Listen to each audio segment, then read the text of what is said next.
गुरुर्ब्रह्मा गुरुर्विष्णु गुरुर्देवो महेश्वरा गुरु साक्षात् परब्रह्म तस्मै श्री गुरुवे नमः। तस्मै श्री गुरुवे नमः। तस्मै श्री गुरुवे नमः। बोलो समर्थ सदगुरुदेव संत श्री रामलाल जी सियाग की जय। जय बोलो शिव अवतारी महायोगी बाबा श्री गंगाईनाथ की जय। जय हो बोलो दशम अवतार कल की अवतार की जय। जय हो बोलो सनातन धर्म की जय। जय हो बोलो पलाना धाम की जय। जय हो बोलो जामसर धाम की जय। जय हो बोलो काजलवास धाम की जय। जय हो जय श्री गुरुदेव, जय श्री दादा गुरुदेव, जय माँ आदिशक्ति। जय श्री गुरुदेव जय श्री दादा गुरुदेव जय गुरु माँ श्री गुरु माँ जय श्री गुरु माता जय श्री गुरु माता जय श्री गुरु। चलिए, अब जो है शाम का समय है 7:30 बजे। 7 बजे हम प्यारे गुरुदेव श्री रामलाल जी सियाग ने जो हमें सिद्ध योग की जो महान देन दी है, पूरे विश्व के लिए दी है, उससे जो परिवर्तन अब घटित हो रहे हैं, क्योंकि हम गुरुदेव के शिष्य हैं, तो जो हम में परिवर्तन घटित हो रहे हैं वो समाज के लिए, दुनिया के लिए एक तरह से उनके सामने एक एग्जाम्पल के रूप में आ रहे हैं हम लोग, कि हम में ये बदलाव हो रहे हैं। तो इस बदलाव का जो बात करते हैं हम कि क्या क्या बदलाव हैं हमारे अंदर, सामाजिक तौर पे, व्यवहार में, भौतिक रूप से कितने बदलाव आते हैं, और आध्यात्मिक रूप से जो बदलाव आते हैं, उससे कोई प्रश्न अगर खड़ा हो जाता है, उससे कोई प्रश्न अगर खड़ा हो जाता है, तो वो प्रश्न आप पूछ सकते हैं, रख सकते हैं, कहीं ना कहीं से, किसी ना किसी माध्यम से, गुरु भाई, गुरु बहन, किसी भी माध्यम से वो प्रश्नों का हल हमें मिल जाता है गुरुदेव के इस सत्संग में। और अगर आप में कोई बदलाव है, गुरुदेव कहते हैं अपना बदलाव सारी दुनिया को बताओ। तो पहले क्या होता था कि लोग अपना बदलाव बताते नहीं थे कि मुझे में ये बदलाव आया, कहीं गुरु मना करते थे कि अपनी बदलाव बाहर किसी को नहीं जाके बताना, क्योंकि लोग समझेंगे नहीं, और उनकी अपनी गुरु जानते हैं कि बाहर की दुनिया में, अध्यात्म की दुनिया में अंतर होता है, और समझाने में फिर समय व्यर्थ होता है, बहुत सारी चीज़ें होती है। तो तुमने अपना बदलाव किसी को बताना नहीं, ठीक है, गुप्त रखना है उसको। लेकिन गुरुदेव ने ये कहा, क्योंकि सर्व खलविदम ब्रह्म है, वो सारे विश्व के गुरु बन के आए हैं, और उन्होंने कहा कि पूरा विश्व ही इस विद्या का, इस योग का, इस सिद्ध योग का हकदार है। तो उन्होंने सारे विश्व को ही अपना, एक तरह से अपना परिवार बना लिया है। और उस कह रहे, जैसे परिवार में एक दूसरे के साथ चीज़ें शेयर की जाती हैं, तो अपने अनुभवों को, अपने बदलाव को दुनिया के साथ शेयर करो, सारी दुनिया को बताओ, हर लेवल पे अपने अपने स्तर पे प्रचार करो, और इस सिद्ध योग के प्रसाद को सब जगह बांटो, खुल के बांटो। और जब तुम इसे बांटोगे तो कार्य तुम नहीं करोगे, मैं करूँगा, तुम नहीं बोलोगे, मैं बोलूँगा, ठीक है। तो गुरु को शिरोधार्य करते हुए, गुरुदेव के चरणों को नमस्कार करते हुए, उनका ध्यान करते हुए हम सिद्ध योग का प्रचार प्रसार करते हैं, अपने अनुभवों को शेयर करते हैं, ठीक है। तो आप में से अगर कोई अपना अनुभव शेयर करना चाहता है, अपना बदलाव, देखिए जो अनुभूतियाँ होती है ना, ठीक है, अनुभूतियाँ और बदलाव में फ़र्क होता है, ठीक है। अनुभूतियाँ ऐसी होती हैं जो हमें कुछ बदलाव लाती हैं, और कुछ हमारे भौतिक मन के द्वारा गढ़ी हुई कुछ ऐसी स्मृतियाँ होती हैं जो हमें ऐसा लगता है कि हमें साधना में वैसे अनुभव हो रहे हैं। ऐसे अनुभवों को या किसी भी प्रकार की अनुभूतियों को संजो के नहीं रखना चाहिए जब तक वो कोई बदलाव प्रदर्शित नहीं करते। हमारे जीवन में जो बदलाव आते हैं वो अनुभूतियों से नहीं आते। अनुभूतियाँ सिर्फ और सिर्फ हमारे लिए एक तरह से मार्गदर्शक होती हैं, प्रेरणावर्धक होती हैं अनुभूतियाँ। अनुभूतियों से कोई बदलाव नहीं आता। बदलाव किससे आता है? बदलाव आता है भौतिक जीवन से। भौतिक जीवन में जो आपकी दिनचर्या है, जो व्यवहार है, और जिस तरह से आप खा रहे हैं, पी रहे हैं, चल रहे हैं, बात कर रहे हैं, आपकी ऊर्जा किसी दूसरे के साथ किस तरह से व्यवहार करती है, वो परिवर्तन का कारण है। मैं बैठा ध्यान में और मुझे कुछ दिखाई दिया या मैंने कुछ देखा, वो मेरे परिवर्तन का कारण नहीं हो सकती, वो मेरे प्रेरणा का कारण हो सकती है। तो जब दुनिया को हम कुछ बताएंगे तो अपनी प्रेरणा से ज़्यादा हमारे परिवर्तन के बारे में बताएंगे, ठीक है। तो परिवर्तन अगर आपको अपना देखना है, अगर संजीदा से, गंभीरता से कोई चीज़ को लेना है साधना के जीवन में, तो वो अपने दिनचर्या को लीजिए, अपने स्वभाव को, अपने व्यवहार को लीजिए, वो परिवर्तन की जड़ है, ठीक है। तो स्वाध्याय करना चाहिए हमेशा हमें, और अगर हम सही चीज़ का स्वाध्याय करेंगे तो हमें सही रास्ता मिलेंगे। अगर हम अपनी अनुभूतियों के पीछे पड़ जाएंगे, अगर हम अनुभूतियों के लाड प्यार में हो जाएंगे, या मुझे ये हुआ या वो हुआ, वो परिवर्तन का कारण नहीं होगा, बल्कि हम अटक जाएंगे उनके पीछे। इसी तरह से आगे आने वाली सिद्धियां आपको प्राप्त हो सकती है, कई प्रकार की सिद्धियां प्राप्त होती हैं, ठीक है। फिर वो सिद्धियों में भी आदमी फंस जाता है, ठीक है। और सिद्धियां कई प्रकार की होती हैं, छोटी छोटी भी होती है। वैसे तो पतंजलि अष्टांग योग में एक प्रातिभ ज्ञान की बात की जाती है और उसमें सिद्धियां मिलती हैं, लेकिन उन सिद्धियों की बात नहीं, उनसे अलग भी कुछ परिवर्तन होते हैं इस शरीर के अंदर में। इन पंच इंद्रियों में भी परिवर्तन होते हैं, ये भी बदलनी शुरू होती हैं। नॉर्मल पंच इंद्रियाँ जब हम ध्यान करना शुरू करते हैं तो हमारी वाणी, हमारा श्रवण, हमारी नासिका, हमारा टच, ये सारी चीज़ों में परिवर्तन होना शुरू हो जाता है, ठीक है। ये सारी चीज़ों में हाव भाव का परिवर्तन, मन में भी परिवर्तन होना शुरू हो जाता है। तो बहुत सारी सूक्ष्म चीज़ें होती है जो साधक जो है उन परिवर्तनों को देखता है, उसमें भी उसे लगने लगता है कि मैं साधक हूँ, तो मुझे इस तरह की बातों का पता चल जाता है, या इस तरह से मुझे ज्ञान प्राप्त हो जाता है, या इस तरह सुनने में मुझे ये अच्छा लगता है। तो वो अपने आप को थोड़ा सा ये समझने लगता है कि हाँ मैं हो गया। साधक आप हो, आपको ये समझना पड़ेगा कि आप एक साधक हो, लेकिन व्यवहारिक दृष्टि से समझना होगा कि मैं व्यवहार दृष्टि से साधक हूँ, ना कि विशेषता की दृष्टि से मैं साधक हूँ कि मैं साधक हो गया तो मैं कहीं उच्च कोटि का हो गया, या फिर मैं बदल गया हूँ, या मैं दुनिया से श्रेष्ठ हो गया हूँ। ऐसा नहीं होना चाहिए। अपने व्यवहार को श्रेष्ठता की तरफ लेके जाना चाहिए। जब हम किसी से बात करें तो हमें ये रियलाइज़ होना चाहिए कि मैं एक साधक हूँ और मेरा व्यवहार साधक की भांति होना चाहिए, और सामने वाले का व्यवहार कैसा भी हो सकता है, ठीक है। इस रूप से अपने आप को रिप्रेजेंटेशन करके अपना शुद्धिकरण अपना करना चाहिए। ये पंच इंद्रियों का बदलाव है, ठीक है। पंच इंद्रियों की कोई स्पेशलिटी आपको हासिल हो गई और उसके ऊपर साधना, अपने आप को अच्छे साधक समझ लेना, वो सही नहीं है, वो भी गिराने वाली चीज़ है। अहम का हिस्सा अहंकार का हिस्सा हो जाता है, और अहंकार बहुत सूक्ष्म होता है। जब तक अध्यात्म का भेद नहीं खुलता, जब तक हम उस तरफ नहीं पहुंचते, जब तक हमें मृत्यु के बाद की स्थिति नहीं पता चलती हमारी कि हमने शरीर छोड़ने के बाद कहाँ तक जाना है, तब तक हम ये नहीं कह सकते कि हम अहंकार मुक्त हो गए हैं। क्योंकि अहंकार जो है वो त्रिगुणों में, जब त्रिगुण आते हैं तो उनका मिक्सचर होता है, तो वो उसके साथ ही अविद्या, अहंकार, अविद्या, ये सारी चीज़ें प्रकट हो जाती हैं। तो जब तक हम प्रकृति से बाहर नहीं निकलते, जब तक हम सूक्ष्म तत्वों से बाहर नहीं निकलते और हमें अपनी गति का मालूम नहीं होता, जब तक मृत्यु का रहस्य नहीं खुलता। ये नहीं कि आपको दिख गया कि मैं दिस पर्टिकुलर सन में मैं मेरा शरीर मैं छोड़ूंगा, वो नहीं। उसके बाद गति क्या होगी आपकी, आप अपनी इच्छा से अपने शरीर से बाहर निकल के किस लोक में जा रहे हो या किस स्थिति में जा रहे हो, वो आपका कंट्रोल होना चाहिए। विजय पे मृत्यु पाना होना चाहिए। महामृत्युंजय जिसे कहते हैं, मृत्युंजय जिसे कहते हैं, तो वो मृत्युंजय जब तक हम नहीं होते तब तक हम कहीं ना कहीं हमारे बीच में कुछ ना कुछ अहंकार, अविद्या और प्रकृति के ये जो जड़ तत्व के गुण हैं ये रहते हैं। तो तब तक हमें, जब तक ये चीज़ मालूम नहीं होती, हमें पता होना चाहिए कि हम एक साधक ही हैं, हम बड़े साधारण से ही साधक हैं। चाहे आप किसी भी दृष्टिकोण में से देख लो, अपने आप को जितना साधारण रखना उचित है, अपने आप को साधारण जितना आप रखोगे उतना प्रगति तीव्र गति से होती है। अपने आप एक रेस में दौड़ने वाला जो दौड़ाक होता है, अगर उसको कहो भाई आप पैंट पहन लो जीन्स की, कोट पहन लो, टोपी पहन लो, हैट पहन लो, टाई लगा लो, बैग पकड़ लो और भागो रेस में, तो यूसेन बोल्ट तो बेचारा नहीं आएगा, फर्स्ट तो नहीं आएगा, थोड़ी सी तो गति उसकी कम हो ही जाएगी।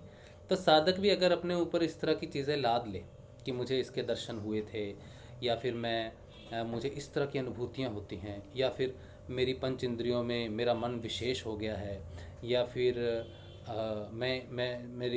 मेरा श्रवण शक्ति हो गई है, या मेरी वाक सिद्धि मुझे हो गई है, या फिर कुछ भी है, किसी भी तरह का एक चीज़ लेके नहीं चलना, बल्कि हमारा जो सोचने का तरीका होना चाहिए वो ये होना चाहिए कि चीज़ें उतर रही हैं। जैसे जीव से झूठ उतर गया है, आँखों से जो मिथ्याचार का, मिथ्या दृष्टि का पर्दा उतर गया है, कानों से मिथ्या श्रवण का पर्दा उतर गया है ना। तो ये पर्दे उतरने चाहिए। तो हमारा दृष्टिकोण ये नहीं होना चाहिए कि हमने क्या धारण किया, हमारा दृष्टिकोण इस तरफ होना चाहिए कि हमने क्या उतारा। ठीक है, मन से मैल उतारा, मन से द्वेष उतारा, और हीन भावना उतारी, नफरत को उतारा, तो मन को हल्का किया। ना कि हमें ये सोचना चाहिए कि मन में मेरे को अब ऐसी शक्ति प्राप्त है कि मैं दूसरे के मन की बात जान लेता हूँ। ये अहम भाव की जननी है ये चीज़। मैंने क्या धारण किया वो उस पर ध्यान नहीं देना है, बल्कि मैंने क्या उतारा, मैंने क्या छोड़ा है, उसकी विशेषता ज़्यादा है। ठीक है, तो शुरू में साधक जब बदलाव आते हैं तो साधक इन चीज़ों को समझता है और थोड़ा आनंद भी उसको वो चीज़ में लेता है, लेकिन आगे जाके उसको ये समझना पड़ेगा कि आत्मा जो है वो निर्विचार है, निराकार है, और उसमें वो निर्गुण है, और वो इसीलिए वो वैसी है क्योंकि अगर आप उस स्थिति में जाते हो तो आपको सब छोड़ के ही जाना पड़ेगा। कुछ धारण करके मैं विशेष हूँ, मुझे ये सिद्धि है, ये सिद्धि है। आत्मा कहती है मुझे कोई सिद्धि नहीं, मुझ में कुछ विशेषता नहीं, ना उसमें विशेषता है ना अविशेषता है, ना सिद्धि है ना असिद्धि है, कुछ नहीं है। वो बस कारण है सारी चीज़ों की कारण है, सब में है, इसीलिए उसके कहते हैं वो सब में है। तो उसके मूल स्वरूप में जाने के लिए हमें, बल्कि जो हमारी दृष्टिकोण होनी चाहिए वो पाने की हमने क्या पाया नहीं होना चाहिए, बल्कि क्या चीज़ छूट रही है, क्या निकल रही है, अपने आप को हल्का महसूस करने के लिए, आत्म स्थिति में जाने के लिए सोचना चाहिए। साधक को दृष्टिकोण सही रखना चाहिए। यात्रा बहुत बदल जाती है, एक लॉन्ग कट है और एक शॉर्ट कट है। तो शॉर्टकट अगर आपको पता है, जो गुरु कृपा से ही मिलता है आपको, जिसमें योगियों के कई जन्म लग जाते हैं, साधना में कई जन्म लग जाते हैं, तो वो क्योंकि उसमें बहुत सारी चीज़ें होती हैं जो एक एक करके आती हैं। लेकिन जो शॉर्टकट है वो गुरु जो देता है ना चीज़, तो गुरु जो ज्ञान देता है उस ज्ञान के सहारे वो शॉर्टकट है। ज्ञान एक शॉर्टकट है समझ लो, और अगर ज्ञान नहीं है तो फिर लॉन्ग कट है, और फिर बहुत सारी चीज़ें जो समझ में नहीं आती जीवन में। इसीलिए सत्संग का बड़ा महत्व है। ठीक है, तो ये जो परिवर्तन है, ये जो क्या छूट रहा है, क्या उतर रहा है, ये हमें कहाँ पता चलता है? हमारे आध्यात्मिक जीवन में पता नहीं चलता। मैं अभी आपसे बात कर रहा हूँ ना, तो ये एक उच्चतम शिष्टाचार हो सकता है, उच्चतम व्यवहार हो सकता है। लेकिन अगर मैं इस कैमरे से हट जाऊं और मैं जनरली बिहेव करूं, तो हो सकता है कि पूर्ण रूप से ऐसा बिहेव ना हो। ठीक है, तो हम अगर देख सकते हैं अपने आप को, तो हम आध्यात्मिक दृष्टि से नहीं देख सकते अपने आप को। आध्यात्मिक दृष्टि से अपना स्वाध्याय नहीं कर सकते। हमें अपना स्वाध्याय करना किस चीज़ से? हमें अब मैं अगर सोचूं कि मैं सत्संग में बैठता हूँ, अच्छी अच्छी बातें करता हूँ, या फिर कोई ज्ञान की बात होती है, या गुरुदेव का कोई काम है जो मेरे माध्यम से चल रहा है, या मेडिटेशन है, या कुछ भी है, ये बोझ है, ये बर्डन है मेरे के ऊपर। अगर मैं इस तरह से अपनी साधना को देखूंगा, अगर मैं अपनी साधना की जो स्वाध्याय है इससे ना करूं, मैं स्वाध्याय करूं बाकी के समय में, जब मैं अपनी बीवी से, बच्चे से बात करता हूं, टेलीफोन पे बात करता हूं, बाज़ार जाता हूं, लोगों से बात करता हूं, और वो जो है वहाँ पर वो लोग मुझे जानते नहीं कि मैं कौन हूँ, कैसा हूँ। उन्होंने मुझे बिल्कुल अपने जैसा ही ट्रीट करना है कि भाई जैसे हम सब लिखते हैं वैसे ही। वहाँ पर ये जानते हुए भी कि इन लोगों का शिष्टाचार, सभ्याचार या वार्तालाप किसी भी प्रकार का हो सकता है, किसी भी तरह से रिएक्शन हो सकता है, क्योंकि साधक में और साधारण पूजा पाठ करने वाले मनुष्य अंतर होता है बहुत ज़्यादा। वहाँ पर मुझे हर समय ये याद रखना है कि मैं एक साधक हूँ, और मेरा व्यवहार, शिष्टाचार एक अच्छा शिष्टाचार, अच्छा व्यवहार होना चाहिए। तो अगर मैं वहाँ पे मेंटेन करता हूँ, वो मेरा स्वाध्याय हो सकता है, वहाँ से मुझे बहुत कुछ सीखने को मिलेगा। यहाँ तो रिप्रेजेंटेशन है ना। तो आप अपना जो स्वाध्याय है, अपना जो इम्प्रूवमेंट है, अपना जो बदलाव है, वो उस समय देखो जिस समय लोग आपको जानते नहीं। इसीलिए साधक, जो उच्चतम स्थिति साधक की वो है जो ज़्यादा लोगों को जानता नहीं, जिसको जानते नहीं कोई ज़्यादा लोग। जिनको ज़्यादा लोग जानने लग जाते हैं ना, वो फंस जाते हैं। एक्चुअली में फंस इसलिए जाते हैं क्योंकि सोचो किसी को 100 लोग जानते हैं तो उसको मिथ्या व्यवहार ज़्यादा करना पड़ता है। क्योंकि अगर इस तरह से हम गुरु की बात करते हैं तो हम हमेशा शिष्टाचार से बात करते हैं, अच्छे व्यवहार से बात करते हैं। और जितने लोग मुझे दिन में फ़ोन करेंगे, जितने लोगों के साथ दिन में रहूँगा मैं, जितने लोग मुझे परिचित होंगे साधना में, मेरा व्यवहार बिल्कुल बहुत अनुकूल रहेगा। ठीक है, लेकिन अगर मुझे 1-2 लोग ही जानते हैं, उनसे मैं थोड़ी देर बात की, बाकी समय 99% समय मुझे लोगों के साथ, दूसरे लोगों के साथ बदलाव का मौका मिलता है। तो जो साधक है, जितनी साधना आपकी उसे कहते हैं ना अंडरग्राउंड रह के कंप्लीट हो जाए, वो बहुत तीव्र गति से हो सकती है। आपके पास अपने स्वाध्याय का और अपने इम्प्रूवमेंट का एरिया बहुत ज़्यादा हो जाता है उस चीज़ के लिए। ठीक है, तो जितना हो सके उतना लो लाइट में रहना चाहिए और उतना ही अपने आप को देखना चाहिए, और अपनी अच्छाइयों के ऊपर से नहीं बल्कि अपनी बुराइयों के ऊपर में, और ऐसे व्यक्ति के साथ जो आपको जानता नहीं उसे अपना विषय बनाना चाहिए, उसकी बातें सुननी चाहिए, वो कैसे बात करता है, उस समय साधक के रूप में उसके सामने रहना चाहिए, और उस समय अपना स्वाध्याय करना चाहिए कि वो क्या बोल रहा है और आप कैसे उसको सकारात्मक से बात कर रहे हो, कैसे कर रहे हो। हाँ, थप्पड़ वप्पड़ खा के नहीं आ जाना रास्ते में थप्पड़ वप्पड़ नहीं खाना है, ठीक है। तो वैसी स्थिति नहीं होनी चाहिए। आपको अपनी रक्षा करनी आनी चाहिए, आपको अपनी बातों का समर्थन करना आना चाहिए। सिर्फ जी करके भी काम नहीं चलता है। दुनिया में गला काट देते हैं, सीधे सीधे वृक्ष पहले कटते हैं। तो बाहर जाके अपने आप को संभालने की दृष्टि होनी चाहिए। जहाँ पर आपको अपनी सुरक्षा करनी है ना, वहाँ पर आपको हर तरह से अपनी सुरक्षा करनी चाहिए। खास करके बहनों को, माँओं को, उनको, बेटियों को, उनको अपनी सुरक्षा रखनी चाहिए। ठीक है, तो ऐसा नहीं है कि हम साधक हैं तो हम सब कुछ सुन लेंगे या सह लेंगे, नहीं। अपना एक अस्तित्व बाहर होना चाहिए, एक ऑरा होता है आपका। जनरली तो वो चीज़ें बदल जाती हैं ध्यान के साथ साथ, लेकिन फिर भी नकलीपन में आके कहीं थप्पड़ वप्पड़ नहीं खा लेने हैं। ठीक है, नकलीपन में नहीं आना, बस असलीपन में रहना है, और जो भी होता है फिर उसको शिरोधार्य करना है। तो बदलाव हमें कहाँ दिखेगा? हमारी साधना में अगर हम देखना चाहेंगे, हमारी अनुभूतियों में अगर हम देखना चाहेंगे, तो हमें बदलाव ना तो दिखेगा ना आएगा। अगर हमें बदलाव देखना है तो हमारे व्यवहार में देखना पड़ेगा, हमारी भावनाओं में देखना पड़ेगा कि हमारी एक दूसरे के प्रति कैसी भावनाएं हैं जब हम सामने नहीं है, पीछे हैं। ठीक है, तो वो चीज़ें बहुत ज़रूरी होती है। जय श्री गुरुदेव राशिव। टेक्निकल ठाकुर बेबे, तो टेक्निकल ठाकुर होगी कद तो मैं कुछ नहीं, मुझे कुछ नहीं पता, ये कार्तिक का ही काम है। मैं तो क्या कोई पीएचडी करके आ गए। लगता मैं बेबे की हाल चाल है थोड़ा? मेरा हाल चाल बहुत अच्छा, बहुत बढ़िया। हाँ। और मैं सभी को एक गुरुदेव की निराकार सिद्धि हुई थी। हाँ। इन्हीं दिनों में, तो उसकी बधाइयां दूंगी। हाँ। और जो आजकल चला हुआ है नवे वर्ष का जो भी ट्रेंड है, उसके लिए सभी को शुभकामनाएं दूंगी। सभी अपने अध्यात्म उन्नति करें। बस अध्यात्म उन्नति है तो सभी कुछ सही गल है, सभी बिल्कुल सही। मैं तो बस इसी चीज के लिए बहुत खुश हूँ। कभी आऊंगी, साथ बैठ के बातें करेंगे, सत्संग करेंगे। अभी थोड़ा सा मेरे पास कुछ आए हुए हैं लोग, मैं उनसे बात करूंगी, तो थोड़ा ध्यान करेंगे। कुछ अच्छी वाइब्रेशन है, एनर्जी बहुत अच्छी। 25 दिसंबर के बाद ना कुछ ऐसा कुदरत ही ऐसा निर्माण करती है कि ऑटोमेटिकली, जैसे हम कहते हैं ना, वो जो लाल सी टोपी लगाता है उसे क्या कहते हैं मुझे नहीं पता।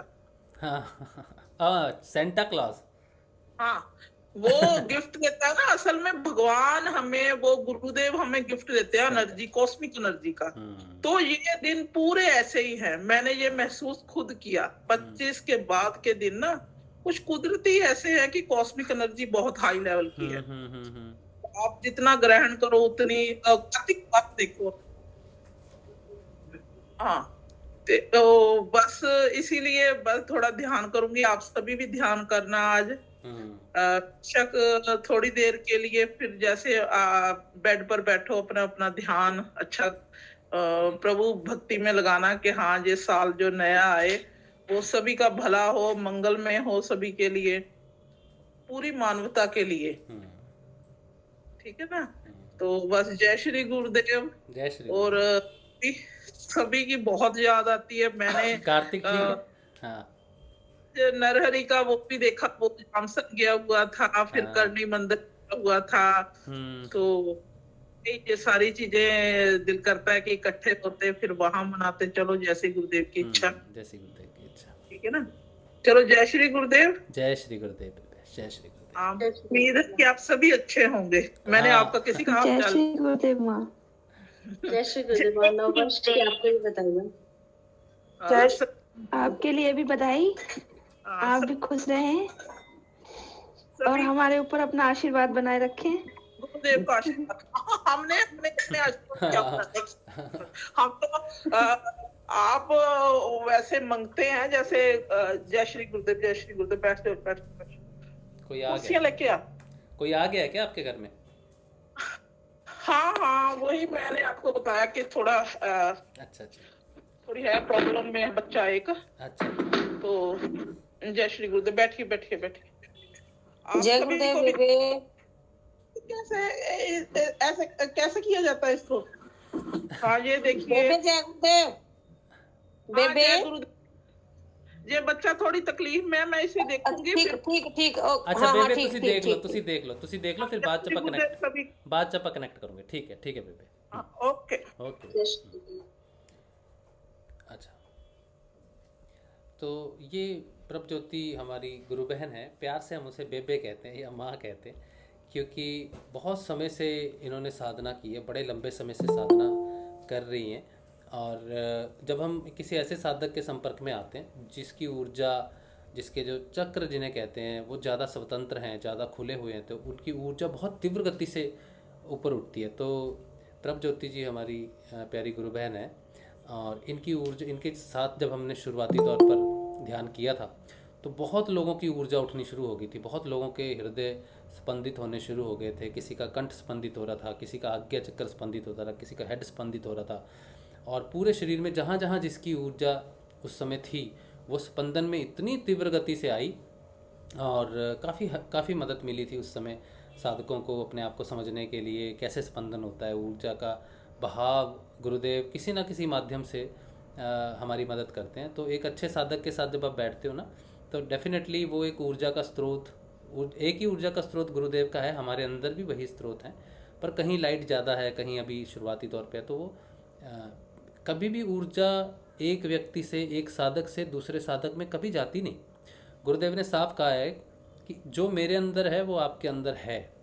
ठीक है, ऐसा नहीं है कि मैं बाहर से आपके कुछ उड़े लूँगा या मेरे से आपके अंदर कोई चीज़ जाएगी, कुछ नहीं जाएगा, कुछ क्रॉस ट्रांजैक्शन नहीं होता है।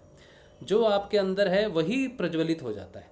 तो कभी भी किसी साधक के साथ आप बैठते हो, जो अच्छी चेतना वाला साधक है, कोई भी साधक हो जिसकी चेतना आपसे बहुत अच्छी हो, और आप शुरुआती साधक हो और कोई मुख्य साधक कहीं बहुत अच्छी स्थिति में बैठा है, आप उसके सामने जाओगे ना तो आपके अंदर जो चेतना शक्ति है ना वो उठनी शुरू हो जाएगी, क्योंकि वो पहचानती है कि वही चेतना शक्ति उधर है।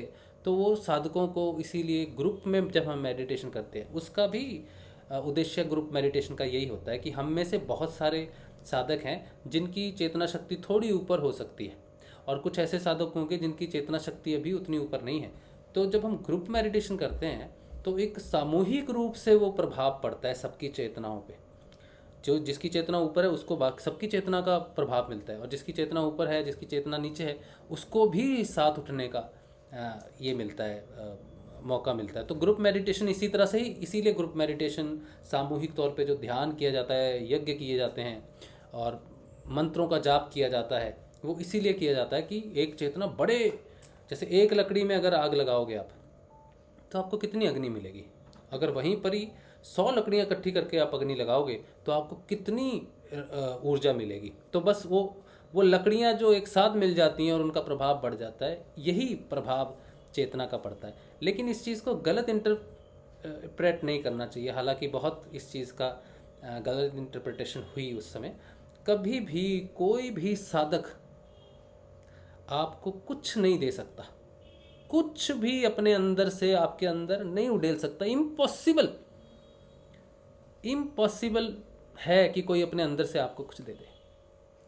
आपके अंदर भी वो है, उसके अंदर भी वो है, वो सिर्फ आपको स्पंदित, प्रोत्साहन दे सकता है।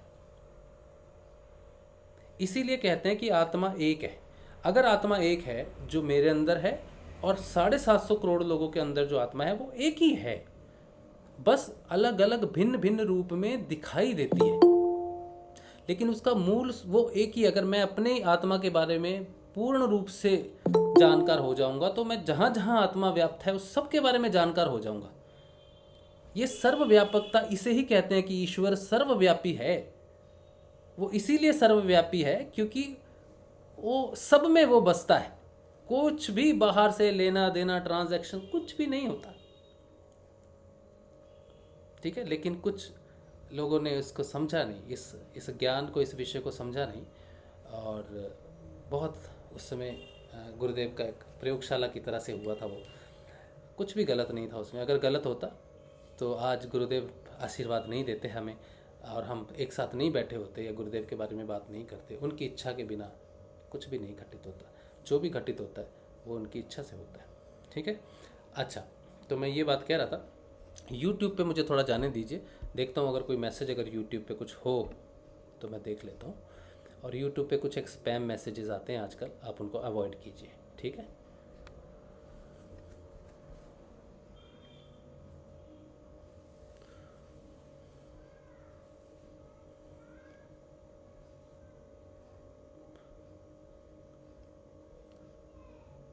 देवेंद्र कह रहे हैं गुरु भाई घंटी ढीठ हो गई है, पूरी आवाज़ पूरी आवाज़ नहीं निकल रही। हाँ निकल तो रही है, हैं ठीक से बजी नहीं उस समय, वो घूम जाती है, छोटी है ना, घूम जाती है चलो मैं ठीक से बनाऊंगा इसका। अच्छा,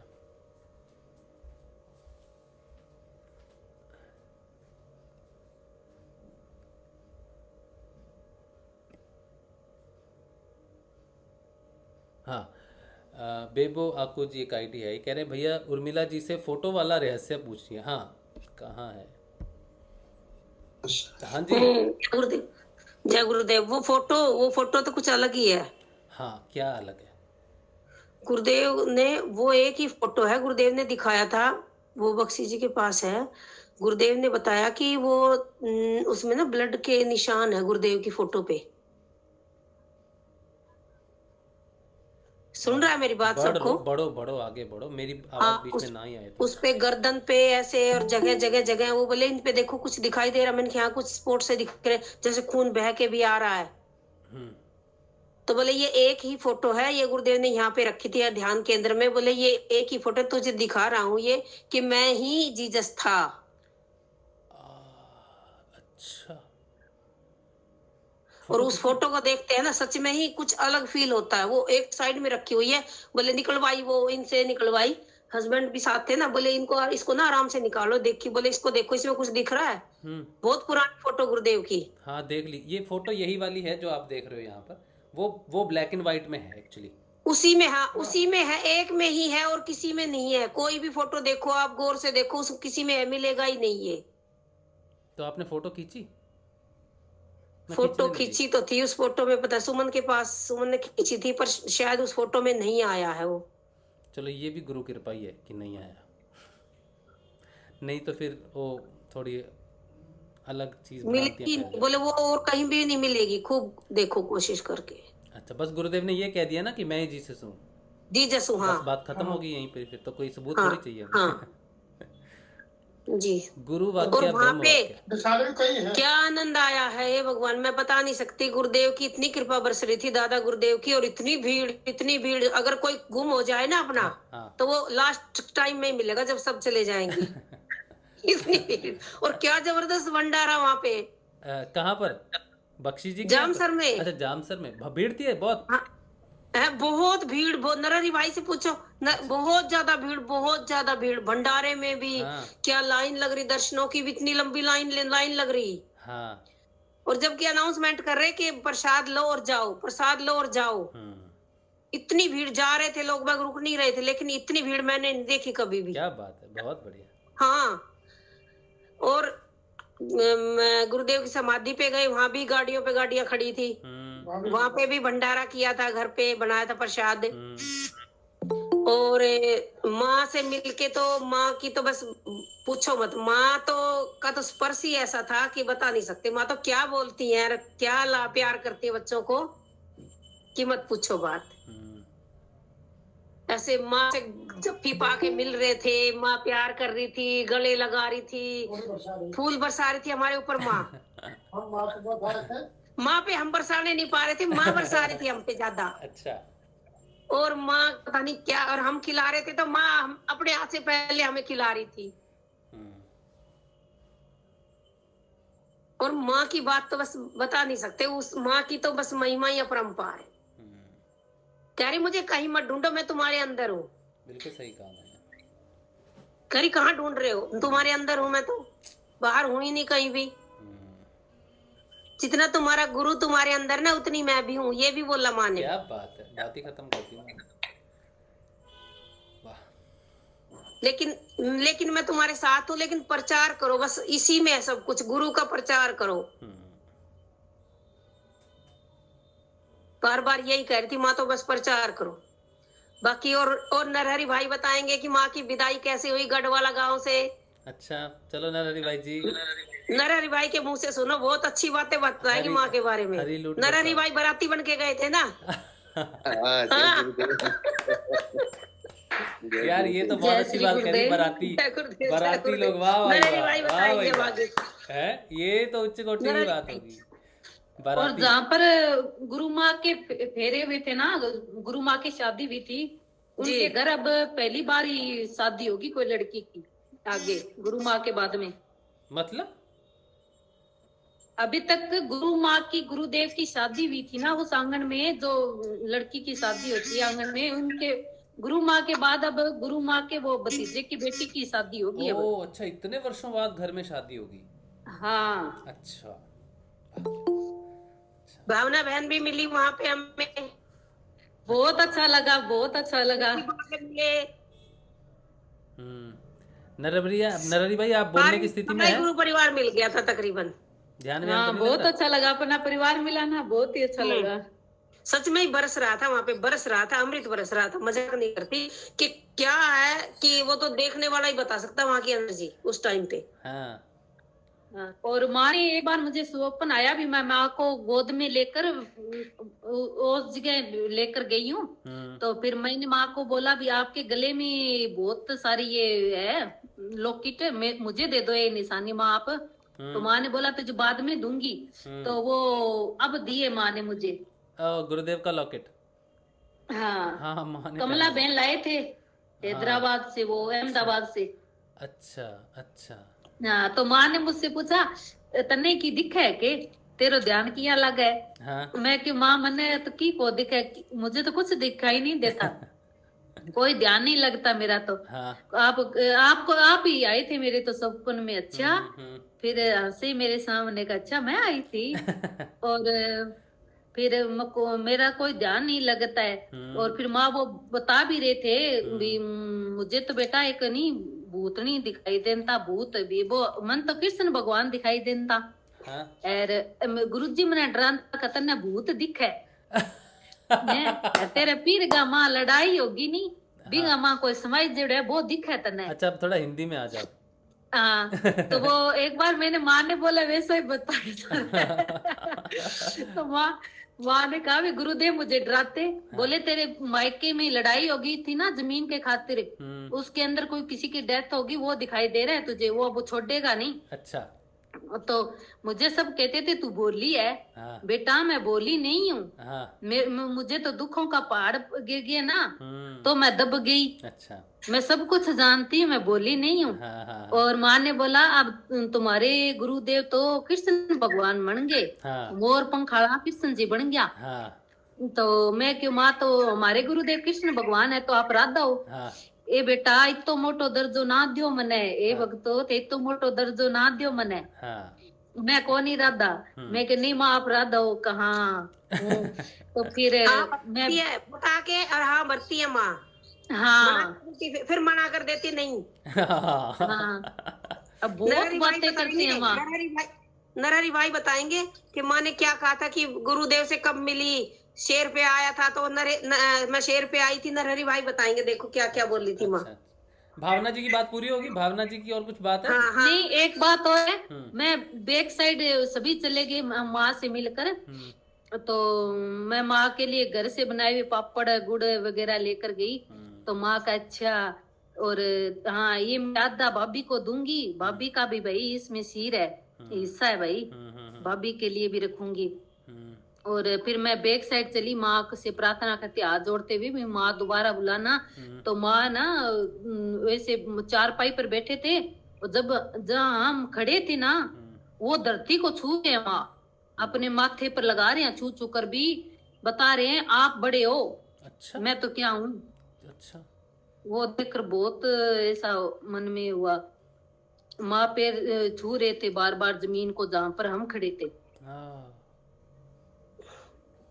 और बताते कि माँ को ना, माँ को गुड़ का प्रसाद बहुत प्रिय है। माँ को गुड़ का भोग गुरुदेव को लगाते तो डेली गुड़ का भोग लगाओ। अच्छा, अच्छा, अच्छा, माँ को गुड़ बहुत ही प्रिय है। अच्छा, हाँ, डेली एक डली लगा दो, उसमें से डेली दोनों टाइम थोड़ा थोड़ा सबको सब ले लो। भावना बहन तो लेगी गुड़, फिर अनजाने में ही लेगी है? नहीं वो मैं तो यहाँ पर घर का गुड़ है ना। हाँ, हाँ, हाँ। तो आए बार लेकर जाती हूँ और कहते हैं भी हाँ अच्छी बात है, गुड़ तो बहुत अच्छी बात है। हाँ। वहाँ पर गढ़वाला में भी साधकों को सभी को दिया, बोले भी अच्छा है। जाम सर भी लेकर गई, पहले भी भेजा था। और पहले अभी निकला ही था कोई हफ्ते पहले ही गुड़। अच्छा, अच्छा, अच्छा, बहुत बढ़िया। क्योंकि हमें पता, बख्शी जी ने बताया, क्योंकि उनके वहाँ ना गुड़ रखा था, सुबह फिर रख दिया। और जब भी हम खाना खा रहे तो गुड़ मिल रहा था प्रसाद में। अच्छा, खाने से पहले। अच्छा। मैंने कि ये गुड़ का क्या रहस्य, बोले माँ को है ना गुड़ ही प्रिय है। ओहो, चलो हमें सबसे प्यारा गुड़, कोई मिठाई नहीं चाहिए, माँ को गुड़ ही चाहिए। अच्छा, क्या बात है, बहुत बढ़िया। चलो आज एक रहस्य और पता चल गया। माँ बहुत हंस के बात करती है गुरुदेव के बारे में। हाँ, बहुत खुश होके बात करती है। बहुत खुश होके बात करती है। तो माँ को गुरुदेव कृष्ण दिखते थे तो गुरुदेव कहते थे तुझे कृष्ण नहीं तुझे भूत दिखता है। ऐसी बात है। नरहरि भाई बताएंगे कृष्ण की लीला तो। अच्छा, चलो नरहरि भाई जी। नरहरि भाई, हाँ, जय गुरुदेव। जय गुरुदेव। जय गुरुदेव, सभी को जय गुरुदेव। जय गुरुदेव। वैसे क्या मेरे इस प्रोग्राम में जाने का बिल्कुल प्रोग्राम नहीं था। प्रोग्राम में जाने का कोई प्रोग्राम ही नहीं था। तो नाथूलाल जी के भाई है ना शेखर जी, तो उन्होंने अचानक प्रोग्राम बना दिया कि चलते हैं। तो मैं कहा चलो, ऐसे प्लान बन गया। तो गढ़वाला सीधे हम देशनोक जाके ठहरे, फिर सुबह गढ़वाला गए। तो वहाँ तो भाई माँ यहाँ है ये भी पहले क्लियर नहीं था। पहले ऐसा था कि शायद माँ प्रोग्राम में आएगी, लेकिन वहाँ आसन नहीं देखा माँ का, इसलिए मैं कहा प्रोग्राम में तो नहीं आएंगे। तो कार्यक्रम भी अच्छा हुआ। तो उमेश सिंह जी और जो है जैताराम जी, लगभग इन्होंने ये प्रोग्राम ऑर्गेनाइज किया पूरे व्यवस्थित गांव के सहयोग से। और माँ के भाई के लड़के हैं भतीज, उनकी स्कूल है, प्राइवेट स्कूल थी उनकी, तो उसमें सभी साधकों के लिए ठहरने की और खाने पीने की व्यवस्था थी। प्राइवेट स्कूल है उनका। फिर उनकी गवर्नमेंट जॉब भी लग गई है, तो स्कूल भी चलता है, दोनों है साथ में वहां पे। तो वहां पे थे। फिर मयूर सिंह भाई वहां था। तो हमने भोजन करने के बाद जैसे ही फ्री हुए तो माँ के दर्शन के लिए पूछा, तो उन्होंने साथ में भेज दिया बच्चे को कि जाओ के माँ के दर्शन करवा लो। तो हम गए वहां, तो माँ तो भोजन कर रहे थे। तो अभी बैठो, तो बाहर वाले रूम में बैठे, पुराने वाले वो पलंग बिछे हुए थे। फिर हमने तो वो सारा बिछाने का नीचे ही बिछा दिया। मैं कहा सब ज्यादा लोग हैं, सब नीचे आराम से बैठेंगे। आराम से बैठक होती है ना हमारे, जैसे हम तो बाराती हो गए ना सब यूं। तो वहाँ बैठ गए सभी, वही चर्चा कर रहे थे गुरुदेव के बारे में। हाँ। फिर वहाँ बैठ गए। फिर पारुल बहन ने कहा कि हाँ अभी आ जाओ। अभी वापस पलाना जा रहे थे, माँ को जाना था, पलाना जाना था। उसी समय रूम के अंदर, जैसे मेन घर के अंदर जो अंदर वाला रूम होता है ना, उसमें माँ बैठे थे। फिर तो एक एक को सभी गए, ऐसे गए अपने घर में जाते हैं ना, जैसे ऐसा वो कुछ नहीं, मतलब औपचारिकता कुछ नहीं थी। सबसे बड़ी बात ये थी, एक तो होता है ना कुछ फॉर्मेलिटीज होती है कि भाई इस प्रकार से लाइन बढ़ा के आओ, एक एक आओ, वो ऐसा कुछ नहीं, सामान्य रूप से। फिर प्रणाम किया, तो सभी ने प्रणाम किया। फिर माँ ने कहा कि वो नाथूलाल जी ने कहा मैं आरती लिखी है। तो नहीं मेरी आरती के नहीं करनी, कि मेरी कोई आरती करनी है, पृथ्वी माता को जैसे बहन ने बताया वैसे प्रणाम कर रहे थे माँ। फिर पारुल बहन ने थोड़ा बताया उनको कि भाई आपकी आरती लिखी है इन्होंने, तो सुनाएंगे आपको।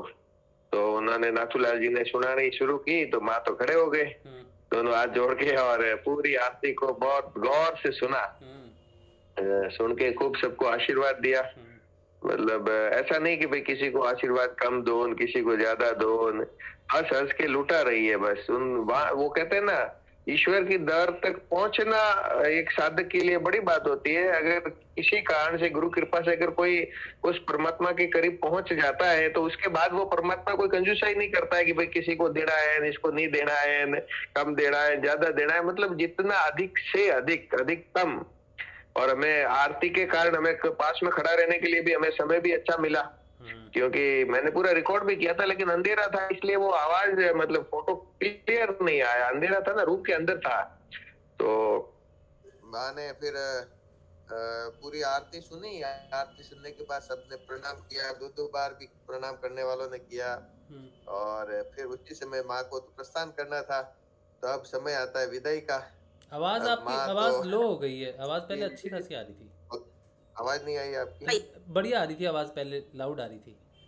आ रही है आवाज कम हो रही है। वो फिर से लॉगिन कर रहे हैं।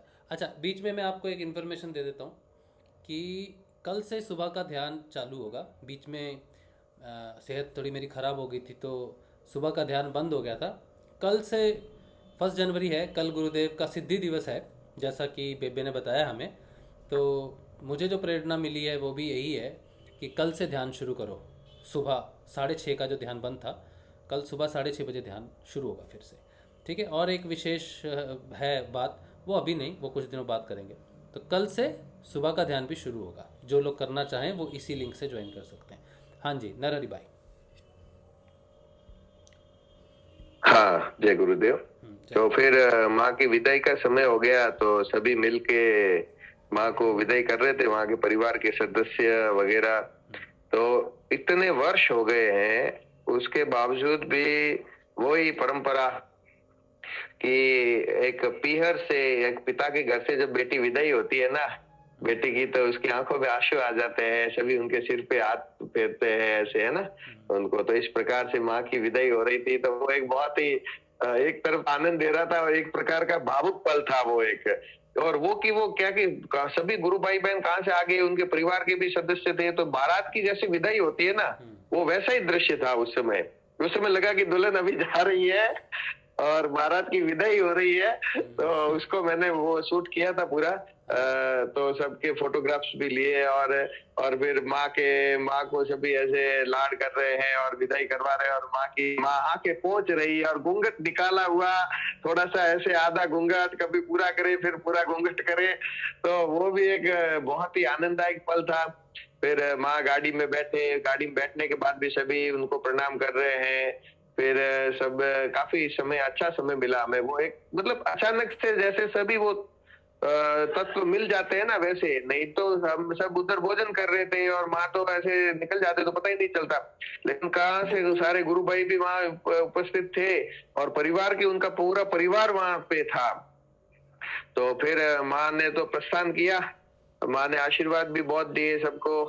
और उस समय फिर माँ गाड़ी में बैठे और सबने प्रणाम किया। तो वो मेरे हाथ में मोबाइल था, मैं वीडियो बना रहा था, तो उसके मोबाइल हाथ में लेके मैंने जैसे दूर से प्रणाम किया ना, तो माँ मतलब ऐसा नहीं है कि भाई ध्यान नहीं देती है, जैसे कोई पास में आ रहा है उस पे भी ध्यान दे रहे हैं, सामने है उस पे भी ध्यान दे रहे हैं। तो ऐसे दोनों हाथों से आशीर्वाद देती है माँ। बिल्कुल ऐसे आपको लगेगा कि आपको ही दिया जा रहा है, आपके सामने पूर्ण आंखों से आंखें मिला के और आंखों से ऐसे करके, वो मुस्कुरा के और दोनों हाथों से, और कुछ बोलती भी है, खुश रहो, चूड़ा चूमट चुनरी अमर रहो, खूब लक्ष्मीवान बनो, बहुत आशीर्वाद दिया। फिर माँ ने तो प्रस्थान किया। फिर हम वापस घर के अंदर बैठे जाके। तो 2 नंबर जो गुरुदेव के पुत्र हैं, उनके मिसेज भाभी जी थे, वो पास में वो भी बैठे थे उधर, उनसे भी परिचय हुआ। फिर पूरा परिवार उनका वहां बैठा। तो फिर हम भी वहां बैठे, अपने क्या नाम है, कमला बहन, वो भी वहां थी। तो उन्होंने भी फिर वो एक हो गई, सत्संग शुरू हो गई एक प्रकार से। फिर उन्होंने कहा चाय बनाते, पानी लिया, फिर चाय बनाई। फिर कहीं बारात तो गई, अब भाई क्या काम है, बारातियों का काम क्या है यहाँ पे चाय तो पियेंगे, अभी बाराती एक और चाय पियेंगे। और फिर दुल्हन तो भाई गई, अब बारातियों का क्या है भाई। नहीं भाई, दुल्हन यहाँ होती है, ले जाने होती है, तब बारातियों की वेली होती है। अब दुल्हन तो ससुराल चली गई। फिर वहां पे सत्संग हुआ। तो कमला बहन ने वो बताया था कि वो क्या गुरुदेव से और गुरु माँ से गुरुदेव से काफी बातें करती है। वो गुरुदेव के साथ में खूब रही हुए, तो और उनको पूछने की भी मतलब कुछ ज्यादा ही एक जिज्ञासा रहती होगी, इसलिए उन्होंने गुरुदेव से काफी बातें की। तो उसमें से वो एक बात थी कि उन्होंने गुरु माँ से पूछा कि गुरु माँ भाई, अब आजकल जो भी लड़के लड़की सगाई करते हैं, एंगेजमेंट करते हैं, तो पहले बात करते हैं, फोटो देखते हैं, फिर बात करते हैं, मिलने जाते हैं एक दूसरे से। तो अब आप तो गुरुदेव से कभी मिले ही नहीं, तो ऐसे अनजाने में ही आपने फेरे कर लिए। तो के गुरु माँ ने तो कहा कि नहीं नहीं, कि तुम्हारे गुरु है ना वो के गैया चराने गए हुए थे, और मैं क्या जंगल में शेर पे बैठ के आ गई। जा रही थी, तो वहां तो हम मिल गए और हमारी बातें हो गई, और उसके बाद हमने के शादी की है। ये क्या रहस्य है? हाँ, और तो ऐसे मतलब उन्होंने, तो ये सब लीला है सब उस परम पिता परमेश्वर की। ये और एक बात बहुत नरहरि भाई, इसी बात में मैं कुछ ऐड करना चाहता हूँ। हाँ, ये जो आपने अभी बात की ना कि वो गैया चराने गए थे और माँ शेर पर बैठ के आई और हमने बातें की। एक ना मैं पंजाब से हूँ, तो हम लोग यूजुअली वैष्णो माता जाते थे हमेशा। तो वैष्णो माता की कहानी हमने सुनी थी। तो जब श्री राम आए थे ना, तो उन्होंने श्री राम के साथ जब प्रस्ताव रखा था शादी के लिए, तो उन्होंने कहा था कि मैं कलयुग में आऊँगा, और जब मैं कलयुग में आऊँगा ना, तब मैं तुमसे विवाह करूँगा। तो जो वैष्णो माता है ना, वो शेरा वाली माता हम उसे बोलते हैं। हाँ बिल्कुल, ठीक है। अगर उस सच्चाई से देखा जाए, तो ये जो माँ ने अभी जो बात बताई ना कि तुम्हारे गुरुदेव आए और मैं शेर पे बैठ के आई, ठीक है, तो वो कथन बिल्कुल सही निकलता है यहाँ पर कि वो शेरा वाली माता हो गई शादी। हाँ, वो ये वही है। अब मुझे याद नहीं वो कहाँ मैंने सुना था या किस तरह से, लेकिन नहीं, ये वैष्णो माता की कथा में ही है। हाँ, वैष्णो माता की कथा में है। अच्छा, हाँ। तो ये वही बात आज नरहरि भाई ने माँ के मुख से ये बात माँ ने कह दी। ये बहुत बड़ा रहस्य खोल दिया माँ ने, बहुत बड़ा रहस्य है। बिल्कुल बिल्कुल। हाँ, और फिर एक बात विशेष प्रभावित की कि गुरु भाई का नाम वो माइक पे उन्होंने जब वहां पे गाडवाला में बोला था, उमेश सिंह जी नहीं बोला था शायद। हाँ, तो गुरु भाई कोई थे, उनको मैं अच्छे गुरु भाई है लेकिन जानते, गुरुदेव को बहुत मानते, लेकिन वो क्या गुरु माँ को नहीं मानते थे। ठीक है, तो वो कहे कि भाई गुरुदेव तो गुरुदेव है, लेकिन ठीक है गुरु माँ एक सामान्य स्त्री और मुझे कोई उनसे श्रद्धा नहीं है या कोई, ठीक है सर गुरु माँ है इसलिए इज्जत करते हैं, बाकी वो कोई विशेष है वो नहीं। लेकिन उनकी धर्म पत्नी है, वो कह रही कि भाई गुरु माँ से मुझे तो मिलना है, वो गुरु माँ को भी प्रति आकर्षित है। तो अब वो अनमने भाव से बिना इच्छा के उन्होंने कहा कि चलो फिर ठीक है चलेंगे, फलाना चलेंगे, तो गुरु माँ से तुम्हें दर्शन करवा लेंगे, मुझे तो भाई कुछ करना नहीं है, कोई प्रणाम भी करूं नहीं करूं ऐसा कुछ नहीं। तो क्या कि वो जब आ रहे थे फलाना जाने के लिए, तो उनकी गाड़ी है वो अचानक से रोड से नीचे उतर जाती है। जो गुरु भाई थे उनकी पत्नी के साथ फलाना की तरफ आ रहे थे उस समय, तो गाड़ी रोड से उतर जाती है और उनको पता ही नहीं चलता है और अचानक से वापस रोड पे आ जाती है। यानी बहुत बड़ी दुर्घटना होते होते बच जाती है, टल जाती है। अच्छा, ये बात होती है। और उसके बाद वो गुरु माँ के वहां जाते हैं। तो गुरु माँ के वहां जाते हैं, गुरु माँ को उनकी धर्म पत्नी प्रणाम करती है और वो तो साथ में गए हैं तो उनको भी ऐसे ही करना है। तो गुरु माँ को उन्होंने कुछ पूछा, कुछ भी नहीं कहा, कुछ भी नहीं। तो वो उन्होंने बताया कि गुरु माँ ने कहा मैं तो की कोनी और थारो गुरु है जो वही सब कुछ है, ये नाम जप और ध्यान करो, बाकी की नहीं करनो।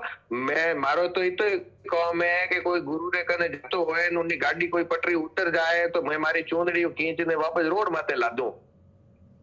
जब आप समझ गए होंगे कि इस बात को कैसे, मतलब वो उस गुरु भाई की क्या हालत हुई होगी उस समय जब इस बात को हम करते हैं ना, तो हमारे रोंगटे खड़े हो जाते हैं कि वो कह रहे हैं कि भाई मैं तो कुछ नहीं हूँ, तुम्हारा गुरु ही सब कुछ है और उसका नाम जप और ध्यान और प्रचार ही करना है।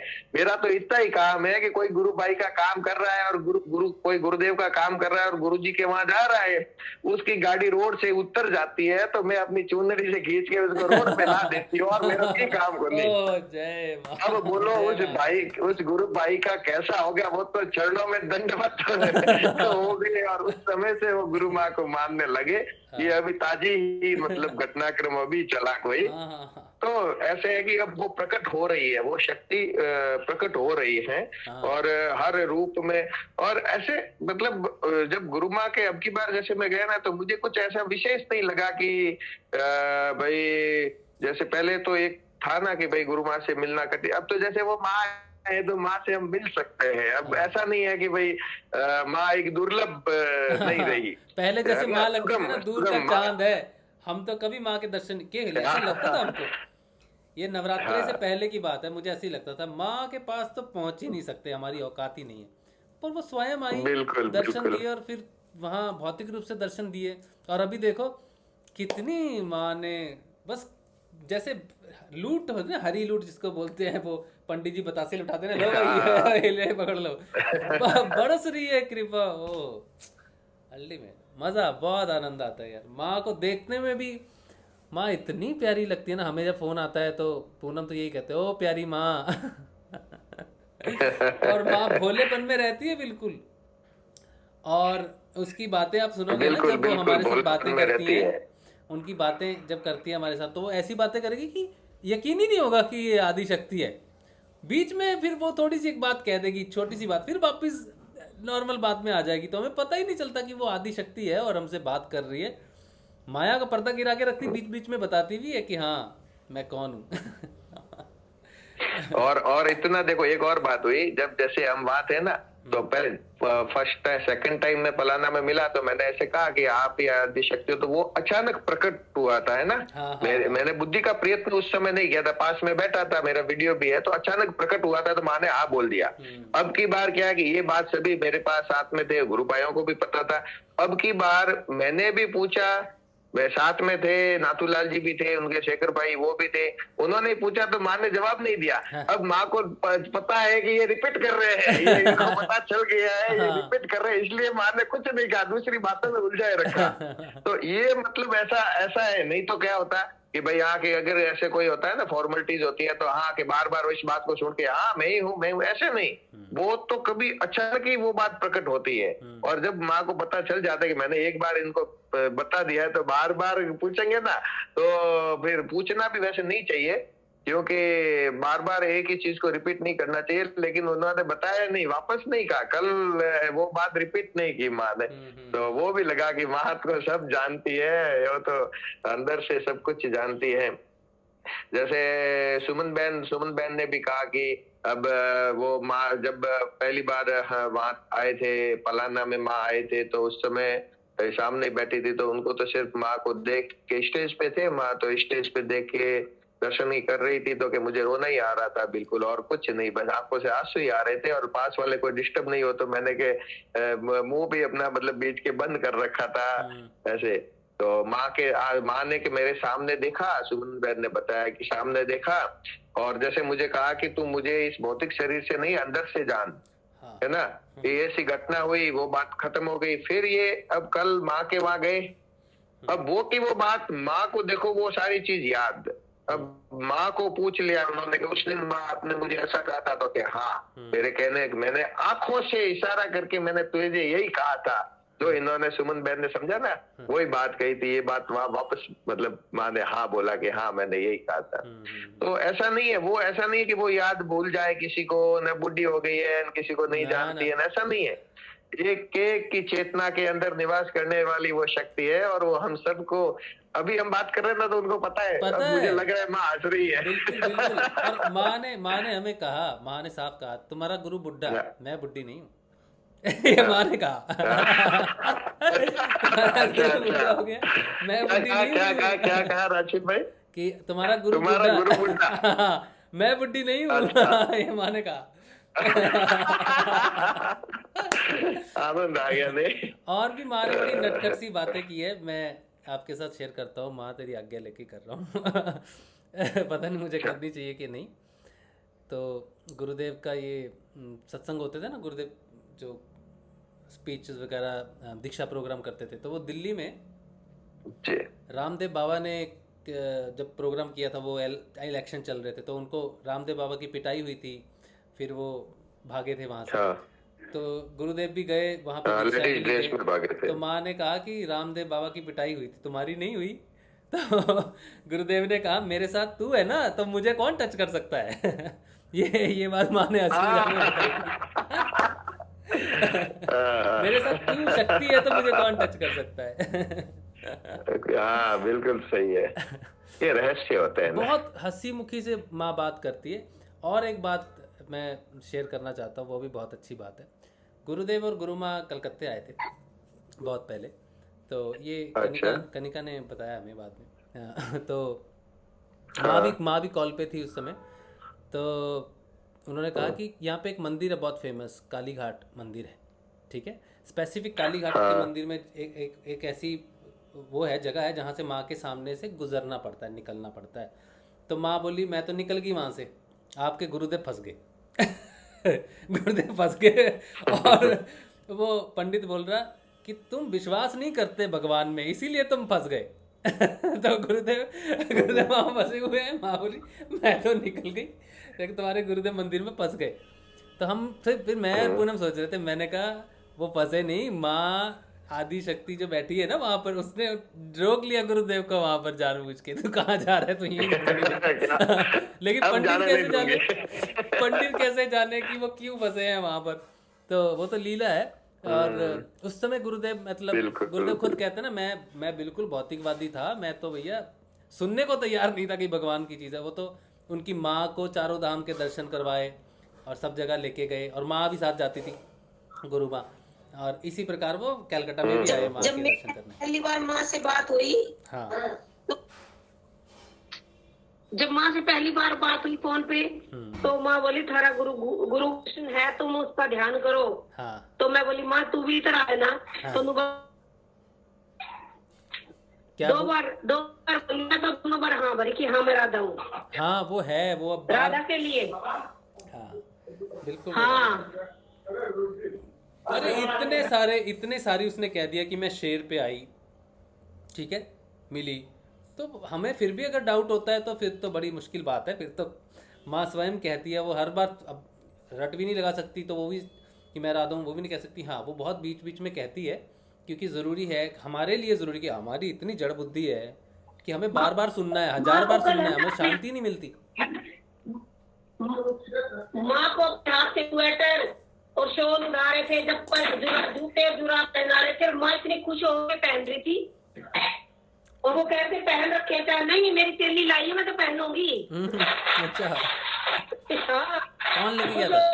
पुराने भगा दिए। इतनी खुश हो रही थी बहुत। बहुत बढ़िया। क्या आनंद। एक और वो बता रहे थे, हमारे साथ मेरे चाचा जी की सास गए हुए थे। अच्छा। तो वो बुढ़े ही है, बुजुर्ग है, तो उनके साथ भी माँ बहुत खुश हुए, उनके साथ बातें कर रहे थे उनकी तरह ही। तो माँ ने बोला भी मेरी सास तो बहुत ही अच्छी थी, उन्होंने भी अवतार को जन्म दिया, ये मामूली सी बात थोड़ी है। पता नहीं वो तो कहाँ से आई, कहाँ ही चली गई, बहुत ही अच्छी थी। ऐसी औरत ना तो धरती पर कभी जन्म लेगी ना कभी थी, ऐसी सास थी मेरी सास, बहुत अच्छी थी। अपनी सास के बारे में कह रहे थे गुरु माँ। अच्छा। उन्होंने अवतार को जन्म दिया, वो तो थोड़े ही दिनों के लिए आई, और बहुत उन्होंने तो बहुत व्याधियां देखी, बहुत ही ज्यादा व्याधियां देखी। हाँ सही बात है। गुरुदेव की माता जी हस्तु देवी जी, उन्होंने वाकई बड़ी कठिनाइयाँ सही, और गुरुदेव ने भी इस बात का जिक्र किया है अपनी किताब में कि मेरी माँ जो है बहुत बहादुर थी, और उनकी प्रेरणा से ही मैं आगे बढ़ा हूँ। ऐसी बात गुरुदेव ने अपनी बुक में लिखी अपनी माता जी के लिए। सच्ची हम गुरुदेव की माता जी को नमन करते हैं। अच्छा चलिए, और कोई गुरुदेव। हाँ एक बात मैं बताऊंगा। अभी ये जिक्र चला था ना, अब माँ ने कहा था हमें कि झगड़ा नहीं करना, है ना।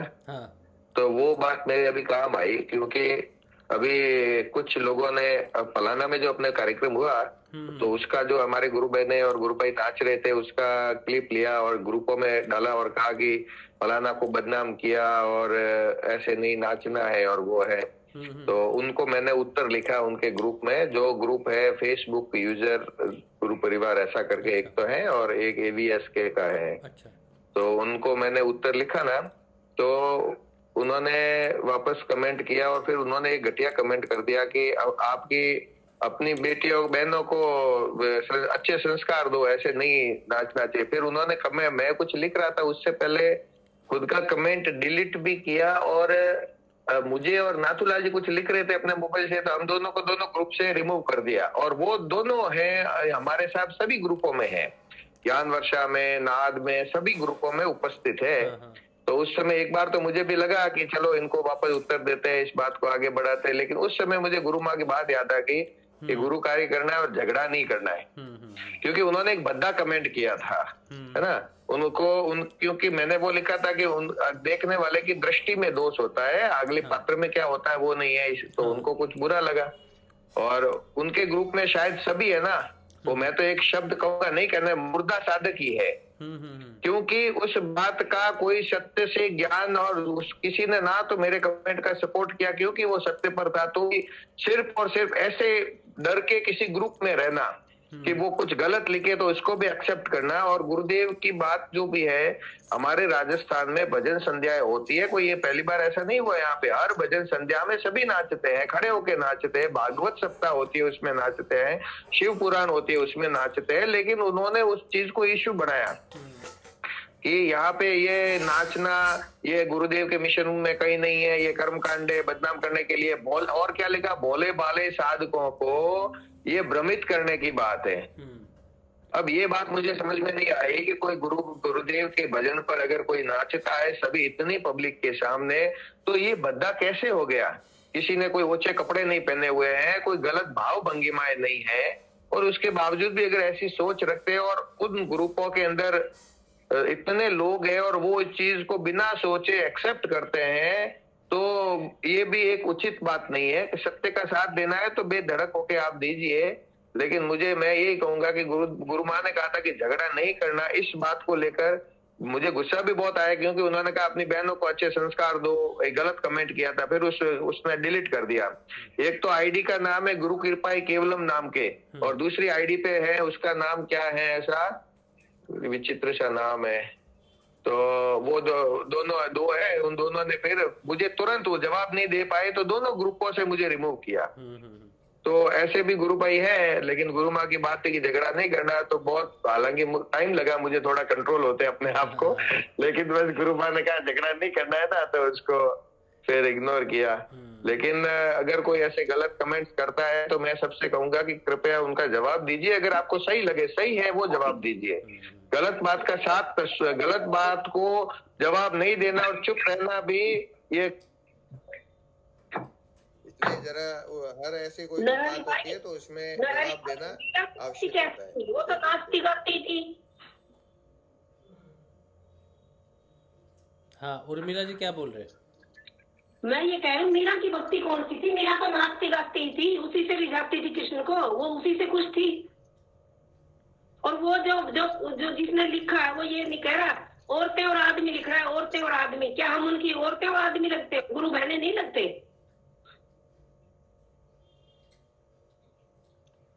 जय श्री गुरुदेव, जय श्री दादा गुरुदेव। हाँ जी, नहीं सुना? हाँ सुन लिया उर्मिला हाँ, बहन, और संबोधित कर रहे औरतें कहते। हाँ राजवीर भाई कुछ बोल रहे। मैंने भी इनके कमेंट देख के मैं तो दोनों से रिमूव कर लिया था। मैंने भी रिमूव कर दिया था। तो मैंने देखा कि हद से ज्यादा कमेंट आ रहे हैं जो बिन काम के हैं, जो जिनका कोई मकसद नहीं निकलता, तो मैंने उसी टाइम लिफ्ट मार लिया था दोनों ग्रुप से। मैं क्योंकि उन ग्रुप्स का एडमिन हूँ, तो वो ग्रुप मैंने ये बात बख्शी जी को बोली, मैंने कि ये ऐसे हो रहा, क्या ये गलत था? बख्शी जी बोले नहीं, हम तो नाचेंगे, आगे भी नाचेंगे, हमारे गुरु का जन्मदिन है भाई, हम क्यों नहीं नाचेंगे? जो अगर कुंडलिनी की ऐसी क्रिया हो, वो नचाए हमें, तो हम नहीं नाचे। जो ये लोग आपके परेशान अब कर रहे हैं ना, इन्होंने मुझे परेशान किया 2019 में। 2019 में बहुत ज़्यादा विरोध हुआ और मैं कई देर तक ये लोग वार्तालाप करते थे। मतलब इनके साथ मैंने शुरुआती तौर पे ये हर चीज़ का विरोध करते थे, सेशंस में आते थे, और सेशंस में आके उल्टे पुल्टे कमेंट करते थे, और यूट्यूब पे फेसबुक पे भी ग्रुप्स में मैसेजेस भेज के परेशान करते थे। तो इन्होंने मुझे शुरुआती तौर पे काफ़ी परेशान किया, और फिर मैं इनके साथ तर्क बुद्धि करता था। इनके साथ मैं जितनी ज्ञान की बात करता था, ये उल्टी ज्ञानता की बातें करते थे, और इनकी जो फ़िलॉसफ़ी है वो गुरुदेव में ट्रस्ट की नहीं है। वो मुझे जब समझ में आया कि ये लोग प्रचार जो करते हैं ना, वो इनका प्रचार है वेबसाइट का, इनका प्रचार है आश्रम का। गुरुदेव के प्रति ये लोग बर्दाश्त नहीं करते कोई अगर प्रेम प्रकट करे, कोई ज्ञान प्रकट करे, कोई सिद्ध योग को विशेषता दे, तो इनसे बर्दाश्त नहीं होता। ये कह रहे हैं कि आप सिद्ध योग को करो, गुरुदेव को प्रमोट करो, लेकिन उनकी वेबसाइट साथ में होनी चाहिए। तो गुरुदेव के प्रचार के लिए वेबसाइट अनिवार्य इन्होंने रख दिया, फिर आश्रम को अनिवार्य कर दिया, गुरुदेव बिना उसके नहीं हो सकते, ऐसा मुझे समझ में आया। तो फिर मैंने इनके साथ बात करनी उस समय बंद कर दी। वेबसाइट जो है, जो आश्रम की वेबसाइट है, मैं उसे ही प्रमोट करता हूँ। आज भी अगर मैं कहीं लिखता हूँ या किसी को बोलता हूँ तो मैं उनको यही बोलता हूँ कि www.thecomforter.org पे जाओ और गुरुदेव की इन्फॉर्मेशन मिलेगी। वो इसलिए कहता हूँ कि गुरुदेव मुझे हमेशा ये प्रेरणा देते हुए दिखते हैं कि ये मेरी वेबसाइट है। तो जब वो शब्द मुझे याद आते हैं ना, तो मैं हमेशा इसी वेबसाइट का ही नाम देता हूँ। वो मेरे अंदर से है, इनके डर से या इनके कहने से नहीं है। लेकिन जिस तरह से ये फोर्स करते हैं लोगों को, वो गलत है, और जिस तरह से अभद्र कमेंट करते हैं वो भी मुझे पता है। और ग्रुप में कौन कौन है जो सिर्फ इसलिए बैठा होता है कि अगर आपने किसी भी तरह की कोई अच्छी बात डाल दी गुरु के प्रति, तो इन्होंने उसको विरोध करना है, इनको मौका चाहिए। और ये हर ग्रुप में होते हैं। मैं चाहूँ तो इनको उस ग्रुप से निकाल सकता हूँ, लेकिन प्रॉब्लम ये है कि मेरा अधिकार होते हुए भी मैं नहीं कर सकता वो सारी चीज़ें। मैं इनको, जब उन्होंने अभद्र कमेंट किए थे, तो ग्रुप को साफ करने के लिए मैं इन्हें बड़ी आसानी से निकाल सकता हूँ। सिर्फ मैं ही हूँ उसका एडमिन मैं ही हूँ। लेकिन इनको निकाल देना उपचार नहीं है। जहाँ पर देखो, अगर पानी गंदा भी हो ना तो उसे साफ़ किया जा सकता है, ठीक है। तो ये है तो गुरु भाई ही हैं, गुरु बहनें ही हैं, इससे कुछ जय गुरुदेव हम कर नहीं सकते। राशिद भाई, आपने कहा पानी को साफ किया जा सकता है। दूसरा नाम हरकू शर्मा नाम से उनका आता है, नाम आता है हरकू शर्मा करके। तो साफ किया जा सकता है, लेकिन जो हम बात करें उस पर कुछ सोचे तो ना। वो तो अपनी फिलोसॉफी में चलना चाहते हैं, मतलब कुछ उसमें ऐड करना ही नहीं चाहते, कोई चीज को समझना ही नहीं चाहे, है ना। कुछ लोग होते हैं कि हम किसी से, कई बार होती है, बहस भी होती है, लेकिन जो एक्सेप्टेंस भी तो होनी चाहिए ना, सत्य की एक स्वीकार्यता भी तो होनी चाहिए। सत्य को सुनकर उसको समझने का प्रयत्न तो करना चाहिए ना।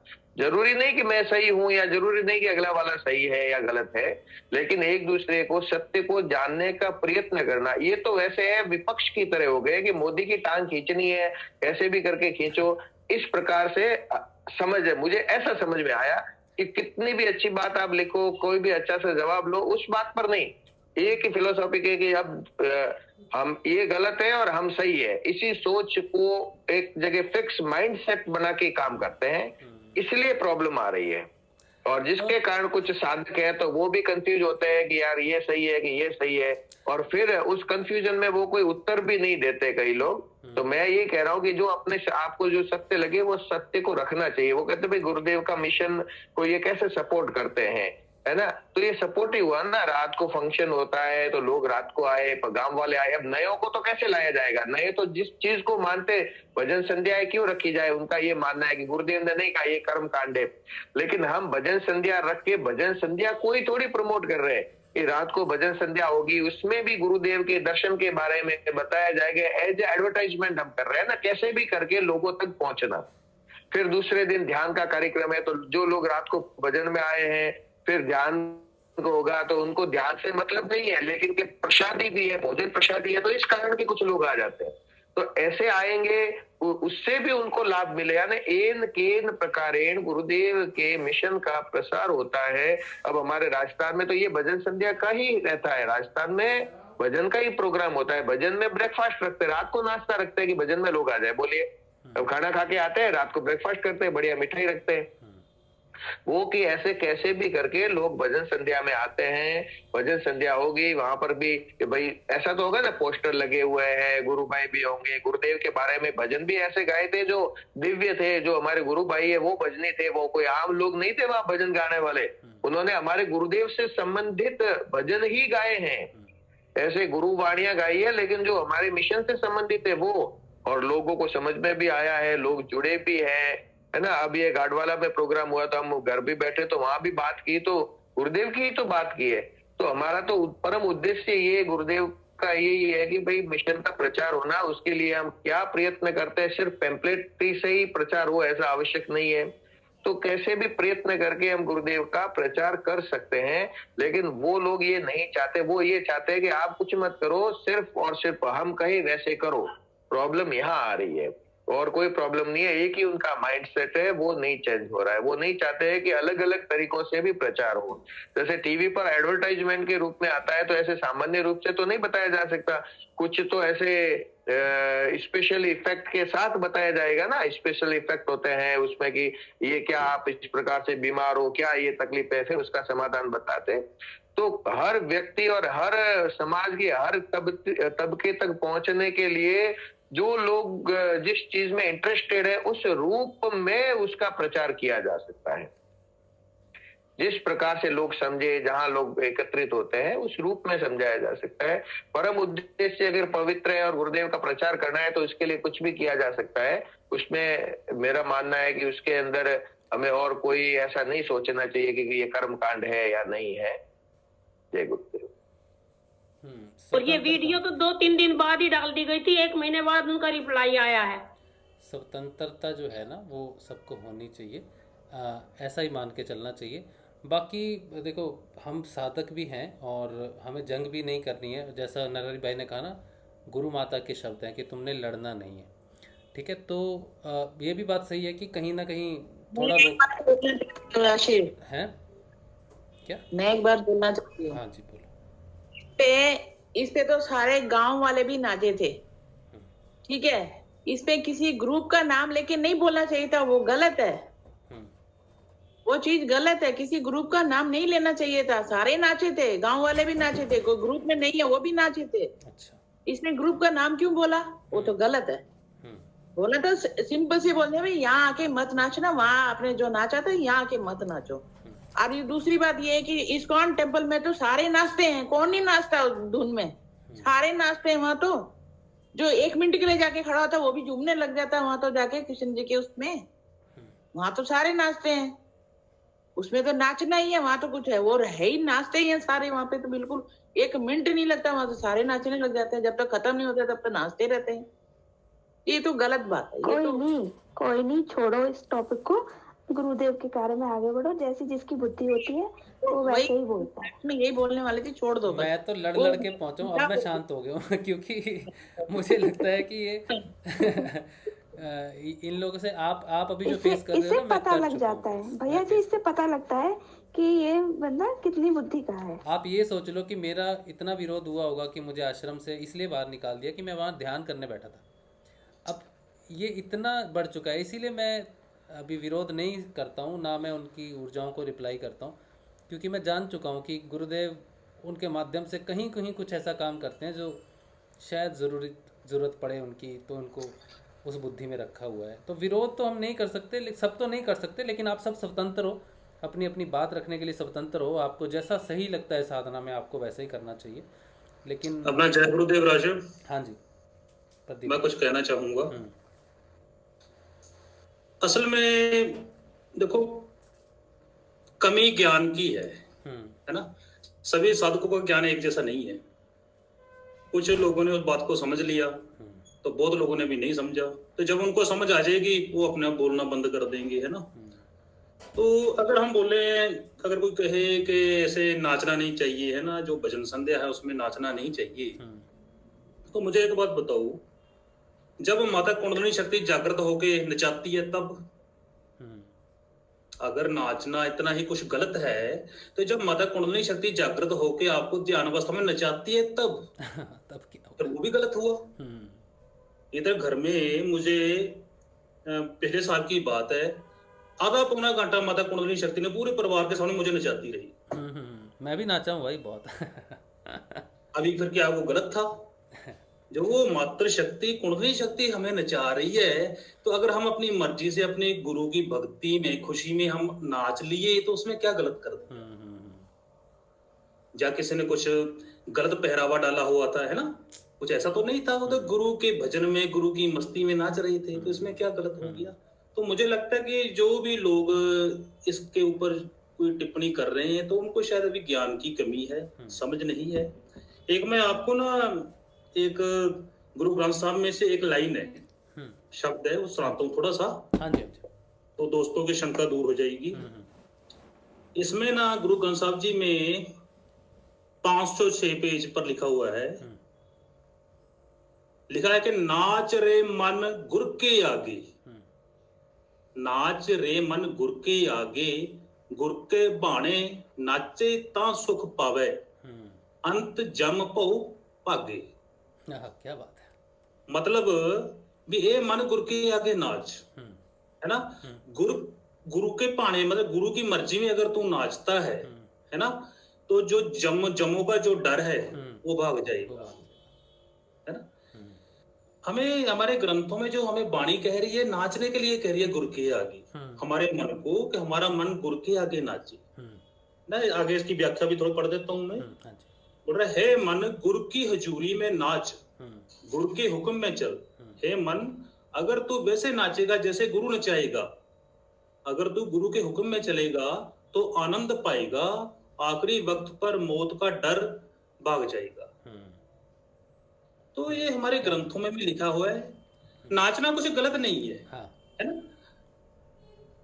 आप नाच किस भाव से रहे हो? आप गुरु के प्रेम में, गुरु की मस्ती में नाच रहे हो। आप किसी ड्रामे पर, किसी स्टेज पर जाकर आप थोड़ी नाचे हो कि आपने जो रंग प्रदर्शन किया या कुछ और किया, तब तो कह सकते हैं। उधर जितने भी अपने भक्तगण नाच रहे थे तो वो गुरु के प्रेम में नाच रहे थे, उनका भाव क्या था, है ना? तो मुझे लगता है कि जो भी दोस्त मित्र, मैं किसी को गलत नहीं कहूंगा, उनको शायद अभी इस ज्ञान की कमी, उनको साधना की जरूरत है। तो हमें उनको विरोध नहीं करना चाहिए, तो वो मेरे ख्याल से उनके ऊपर हमें तरस करना चाहिए, है ना? दया के वो पात्र हैं, क्योंकि वो अभी तक उनको समझ नहीं गई गुरु के साथ तरस करना चाहिए, और यही कई बार होता है प्रदीप भाई, ऐसे ऐसे कमेंट्स आते हैं, मैं सोचता हूँ कि गुरुदेव इसको अगर मैं रिप्लाई भी करूँ ना, है तो मतलब ये जो दया वाली बात आपने कही ना, मैंने कहा ये अंधकार में है, इसको इस चीज का ज्ञान नहीं, मैं अगर इसको रिप्लाई भी करूँ तो इसने समझना तो है नहीं। ठीक है, तो मैं क्या इसको बताऊं, या इसको इसी स्थिति में छोड़ना भी ऐसा लगता है कि, पर निकालने वाले तो आप हो। इस तरह से हमारे संसार में हमें बहुत सारे लोग अंधकार में दिखेंगे, निकालने वाले सिर्फ आप हो। लेकिन बड़ी बात यह है कि ज्ञान जब आपको प्राप्त होता है ना, तो आपको अंधकार दिखता है, और लोग जो, और गुरुदेव ने साफ कहा है, घोर अंधकार है, बड़ा बड़ा है अंधकार यहाँ पे। अब आप सोचो गुरुदेव की क्या स्थिति होगी। गुरुदेव कहते थे जब उनके पास इंटरव्यू के लिए आते थे, एक मिनट संजीवनी जी, मैं ये कंप्लीट कर देता हूँ। तो गुरुदेव कहते थे जब वो रिपोर्टर आते थे ना, बताओ आपका सिद्धियोग क्या है, तो बोला मैं क्या बताऊँ तुमको समझ नहीं आएगा, तुम करके देखो, और जितना तुम्हें समझ में आए उतना तुम जाके लिख दो। हाँ जी संजीवनी जी, तो ये बात है कि अंधकार को आप दूर नहीं कर सकते, उनके अंदर जो ज्ञान प्रकट होगा ना, उससे उनका अंधकार दूर होगा। झगड़ा नहीं करना है, उनको छोड़ दो उस हालत पे। चल हाँ संजीवनी जी क्या कह रहे हैं? हाँ जय गुरुदेव। एक्चुअली अभी ये उर्मिला जी ने और इन्होंने जो बात कही ना कि ये तो हम तो डांस तो जब हुआ था और 1 महीने बाद ये बात क्यों आई, एक्चुअली बात ये यहाँ आई, देखो गणेश जी ने अपना वीडियो डाला तो उन्होंने कोई गलत नहीं कहा और उनकी भाषा भी भद्दी नहीं थी। उन्होंने कहा कि यहाँ की परंपरा ये है, यहाँ कोई डांस नहीं होता। अब दूसरे जो लोग बैठे थे विरोध करने के लिए, उन्होंने उनके वीडियो को डाल के दूसरे फिर वो कमेंट करें, तो वहाँ की है जो परंपरा, ठीक है हम आदर करते दादा गुरुदेव के यहाँ पे जो चल रहा है उसका, और वहाँ पे पलाना में ऐसा कुछ था नहीं कि ऐसा कुछ कहा गया हो ऐसा। अब दूसरे, अब जो नरहरि भाई ने जो बात की, लड़नानी जो माँ ने कहा था वो बात तो है ही सही। जब नरहरि भाई ये बात कह रहे थे ना, तो मुझे दूसरी बात एक और याद आ गई। उस दिन जब हम 4 बजे बाहर बैठे थे और वो जो साधु आए थे, और मतलब मैं तो पहले अंदर ही थी, मैं थोड़ा बाद में आई थी, आधा एक घंटे बाद। जब जिस वक्त मैं बाहर आई थी और बैठी थी, तो मुझे उनकी जो बात याद आ रही ना, बहुत बार उनकी बातों को बार बार दोहराती हूँ मेरे मन में कि वो साधु तो कुछ विशिष्ट थे, उनकी हर बात बड़ी घुमा फुरा के कही थी। उस वक्त वो बात जो बोल रहे थे वो भी मुझे बार बार याद आती है। वो ये कह रहे थे, एक ही परिवार में दो भाई हैं तो झगड़ेंगे तो अच्छी बात नहीं है। एक ही परिवार में एक से ज्यादा भाई हैं और वो आपस में झगड़ेंगे तो अच्छी बात नहीं है।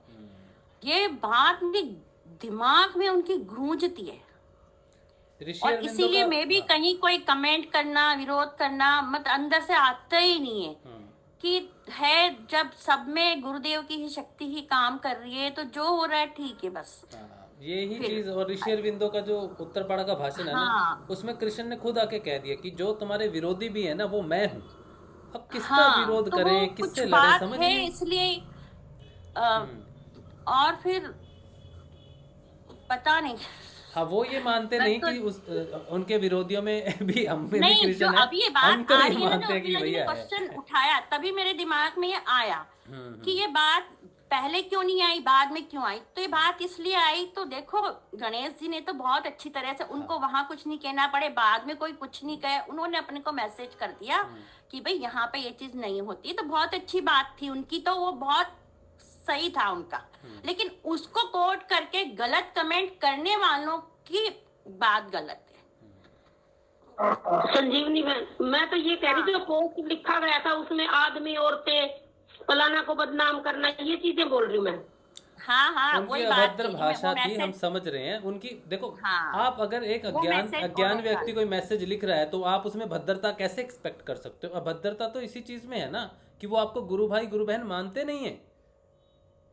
लिटरली वो आपको मानते नहीं कि आप गुरु भाई गुरु बहन हो, नहीं तो आपको वो लिखते उस तरह से। ठीक है ना उर्मिला जी, इस रियलिटी को आप फेस कीजिए पहले तो। अगर वो आपको गुरु भाई गुरु बहन मान ही लें तो फिर विरोध किस बात का? कोई विरोध नहीं। ठीक है, और यही बात तो संजीवनी रेड्डी कह रहे हैं कि तुम एक ही परिवार के हो। तो हो सकता है, बात विरोध और उसकी नहीं है जो ठीक है। देखो इन चीजों को हम ज्यादा डिस्कस नहीं करेंगे क्योंकि ये समय की व्यर्थता है। आगे बढ़ना है, पीछे नहीं जाना है लाइफ में, बस छोड़ दो। जो जैसा कर रहा है, गुरु की इच्छा के बिना थोड़ी कोई कुछ कर सकता है ना। क्षमाशील होना चाहिए, दयाशील होना चाहिए। आपके सामने कोई अभद्र भाषा में कुछ करता है तो चपात मार दो, एक सीधी बात है। ठीक है, लेकिन जहाँ पे सार्वजनिक मंच है वहाँ पर आप लड़ाई नहीं कर सकते किसी से भी। ठीक है, उनके शब्द उनके पास ही जाएंगे घूर फिर के। तो अगर आप पर्सनली 1-to-1 फेस में आते हो ना, तो आप डेफिनेटली आप उस चीज़ का प्रोटेस्ट करो और डायरेक्ट कह सकते हो आप उन चीज़ों को। ठीक है, लेकिन एक सार्वजनिक प्लेटफॉर्म पे हम किसी को इस बात के लिए निकाल नहीं सकते या उसको तड़ी पार नहीं कर सकते। ये हमारा अधिकार नहीं। भजन संध्या में जगती नहीं हूँ, लेकिन वो भजन संध्या में वहाँ काजलवास में रही हूँ गुरु पूर्णम पे, और ये भजन संध्या यहाँ रही हूँ। यहाँ पे एक एक भजन गुरुदेव की उस पे ही हुआ था, गुरुदेव के पूरा जो दर्शन है उस पे हुआ था। मतलब इतना अच्छा वहाँ सब कुछ था। आपके माइंड में गुरुदेव और गुरुदेव के दर्शन के सिवा कुछ था ही नहीं। बस ठीक है, अब हम इसी बात को यहीं पे रखते हैं क्योंकि ज्यादा एक्सटेंड नहीं करेंगे। जय गुरुदेव। हाँ, जय गुरुदेव। हम सब जानते हैं सतगुरुदेव संत श्री रामलाल की सियाद की जय। जय गुरुदेव। जय गुरुदेव। जय गुरुदेव। जय गुरुदेव। आपके घर में 2 माइक है, 2 फोन ऑन है क्या आपके पास नरहरि भाई? हाँ, ये वाला फोन थोड़ा दूर है, थोड़ा दूर करना है उस फोन को। उसको दूसरे रूम में या तो ले जाओ, या फिर उसका ऊपर माइक होता है, म्यूट कर दो उसको, स्पीकर। हाँ जी नरहरि भाई कुछ कहना चाहते हैं? हाँ नहीं, मैंने ये बात सिर्फ इसलिए ली थी कि हमें गुस्सा नहीं करना है, वो प्रैक्टिकल घटित हुआ। गुरु माँ ने कहा ना कि हमें गुस्सा नहीं करना है, झगड़ा नहीं करना है। सिर्फ इसलिए मैंने इस बात को कोट किया है कि ऐसी स्थिति में भी हमें कोई कमेंट्स या ऐसे करके गुस्सा नहीं करना है। जितना सरलतम रूप से अगर हम किसी को समझा सके तो अच्छी बात है, और नहीं समझा सके तो जहर का घूंट पी लो। चाहे उसने एक लिखा था, वो तो राशि भाई डिलीट कर दिया उसने, नहीं तो वो कमेंट में कॉपी करता ना तो उसका बहुत बड़ा बवाल होता और मेरा पर्सनल झगड़ा हो जाता, और कुछ नहीं, अपने ग्रुप के माध्यम से नहीं होता, क्योंकि उसने बहन को लेके कमेंट किया था, है ना। लेकिन फिर उसने क्या लगा, उसको रियलाइज हुआ तो उसने कमेंट डिलीट करते ही मुझे ग्रुप से बाहर निकाल दिया। तो ऐसा भी नहीं है कि कोई लपड़ मारे और उसको खा लिया जाए। नहीं, बिल्कुल आपकी नहीं। बहन को, मेरी बहन, मेरी सगी बहन और गुरु बहन में मैं कोई अंतर नहीं समझता हूँ। तो अगर गुरु बहनों के प्रति अगर किसी ने कहा है ना तो उसका गला पकड़ के मैं मारूंगा। ऐसा नहीं है कि, लेकिन सार्वजनिक रूप से अगर है और गलत है तो उसको गलत कहना ही पड़ेगा। वो कौन होता है भाई, वो कौन होता है वो कहने वाला कि तुम्हारी बहनों को संस्कार दो? तू संस्कार देगा क्या? तेरे घर पे आके नाचे क्या? कोई गलत नाचा है? अब वो कह रहा है तेरी बहनों को, मतलब कि मेरी बहन है तो इसकी तो गुरु बहनें हुई नहीं, है ना? तो ये लोग मतलब कुछ ज्यादा ही कर देते हैं, और हम जितने सरल बनते हैं ना उतना वो उस चीज का समझता है कि कमजोर है। सरल को कमजोर माना जाता है, लेकिन उन्हें पता नहीं है कि सरल होना कमजोरी का निशानी नहीं है।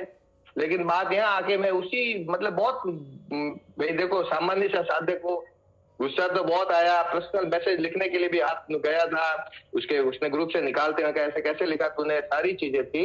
लेकिन परिस्थिति फिर वो गुरु माँ की बात रिपीट एक उसको बार बार रिपीट हो रही थी कि गुस्सा नहीं करना है, झगड़ा नहीं करना है, झगड़ा नहीं करना है, झगड़ा नहीं करना है। तो फिर बहुत मुश्किल से अपने आप को जैसे संभालते हुए वो उस समय मैंने उस सब्जेक्ट को छोड़ा है, बाकी ऐसा संभव नहीं था। तो सारी चीजें अच्छी बात है, लेकिन अगर कोई बहन या ऐसा शब्द इस्तेमाल करके गलत कमेंट करता है तो उसको उत्तर देना मेरा व्यक्तिगत कहना है कि मैं तो देता हूँ। जय गुरुदेव। जय गुरुदेव, जय गुरुदेव। अब ये जो बातें हम सबने अभी की है ना, इसमें मैं फंसा हुआ हूँ एक्चुअली। कई बार मुझे ग्रुप के एडमिन होने के नाते चुप्पी धरनी पड़ती है और सिर्फ देखने का हक है मुझे, दृष्टाभाव से सिर्फ देखने का हक है, क्योंकि मैं किसी भी व्यक्ति विशेष को उसके गुण अवगुण के आधार पे ग्रुप से नहीं निकाल सकता। ये मेरी मजबूरी भी है एक्चुअली। मैं फील तो करता हूँ कई बार, एक इंसान होने के नाते तो आप ये सारी चीज़ें फील करते ही हो, लेकिन फिर वो एक ड्यूटी आ जाती है कि एक ग्रुप है जिसमें पिता मेहरबानी सौगंध आ गई है सिंगार से बंधा हुआ हूँ मैं तो मैं बोल नहीं सकता। हाँ, मैं उस हिसाब से नहीं बोल सकता। तो यही तप है और यही साधना है। और क्या नरहरि भाई ने कहा कि जहर का घूंट समझ के पी लेंगे, कोई बात नहीं, उसमें भी हमें गुरुदेव ही दिखाई देंगे मीरा की तरह। हाँ, ये भी बात है। लेकिन मेरे से अगर आप एक्सपेक्ट करो ना, कई लोग एज एन एडमिन मेरे से एक्सपेक्ट करते हैं कि आपने उसे निकाला नहीं। मेरा अधिकार नहीं है, ना तो किसी को बुलाने का अधिकार है ग्रुप में, ना ही उसको निकालने का अधिकार है। हाँ, जैसे वो व्यक्ति जिनकी हम बात कर रहे हैं, वो जैसे हम प्लाना का टूर करते हैं, काजलवास का टूर करते हैं, तो उसमें भी आते हैं, तो मुझे वहाँ से उनको निकालना पड़ता है, क्योंकि वहाँ पे स्ट्रिक्ट इंस्ट्रक्शन होती है कि वो नहीं ऐड हो जो नहीं जाना चाहते, क्योंकि फिर मैनेजमेंट बोलो मीरा बन जाओ सिर्फ, बस और कुछ नहीं बोलना बस। हाँ, और दृष्टाभाव में आप देखोगे ना तो, और एक बात की आप हमेशा, मैं जिस बात में विश्वास करता हूँ कि हमें कुछ भी करने की ज़रूरत नहीं है। वो उनकी साधना में वो खुद ही जहर खोलते हैं और उनकी साधना में ही फ़र्क पड़ेगा। और जज ये दोनों हैं, हम तो कुछ नहीं हैं, हम तो वो बड़े ही साधारण से हमारे, बस ये समझ लो end of the time, judgement के टाइम जजमेंट इसने देनी है, उन्होंने नहीं देनी आपके खिलाफ कि आप नाचे, आपने गलत किया। समझ लो आपकी परीक्षा ले ली गुरुदेव ने कि आप कैसा व्यवहार करते हो। जैसा हमने शुरू में कहा था ना कि आप इस समय सत्संग के समय में अपना स्वाध्याय नहीं कर सकते। स्वाध्याय आप तब करोगे जब आप सार्वजनिक रूप पे दूसरे लोगों के सामने होंगे। ग्रुप में जिन बहनों के प्रति कहा गया, जिन लोगों के प्रति कहा गया, उनके लिए सच्ची में जहर का घूंट है कि उसको सुनने के बाद उनके अंदर क्या भावना आती है, गुस्सा उमड़ता है कि नहीं उड़ता है। क्योंकि इस तरह से आपकी बदनामी होती है और जो हमारे अंदर जो क्रोध है ना, उसकी सीमा पता चलती है कि उठा के नहीं उठा।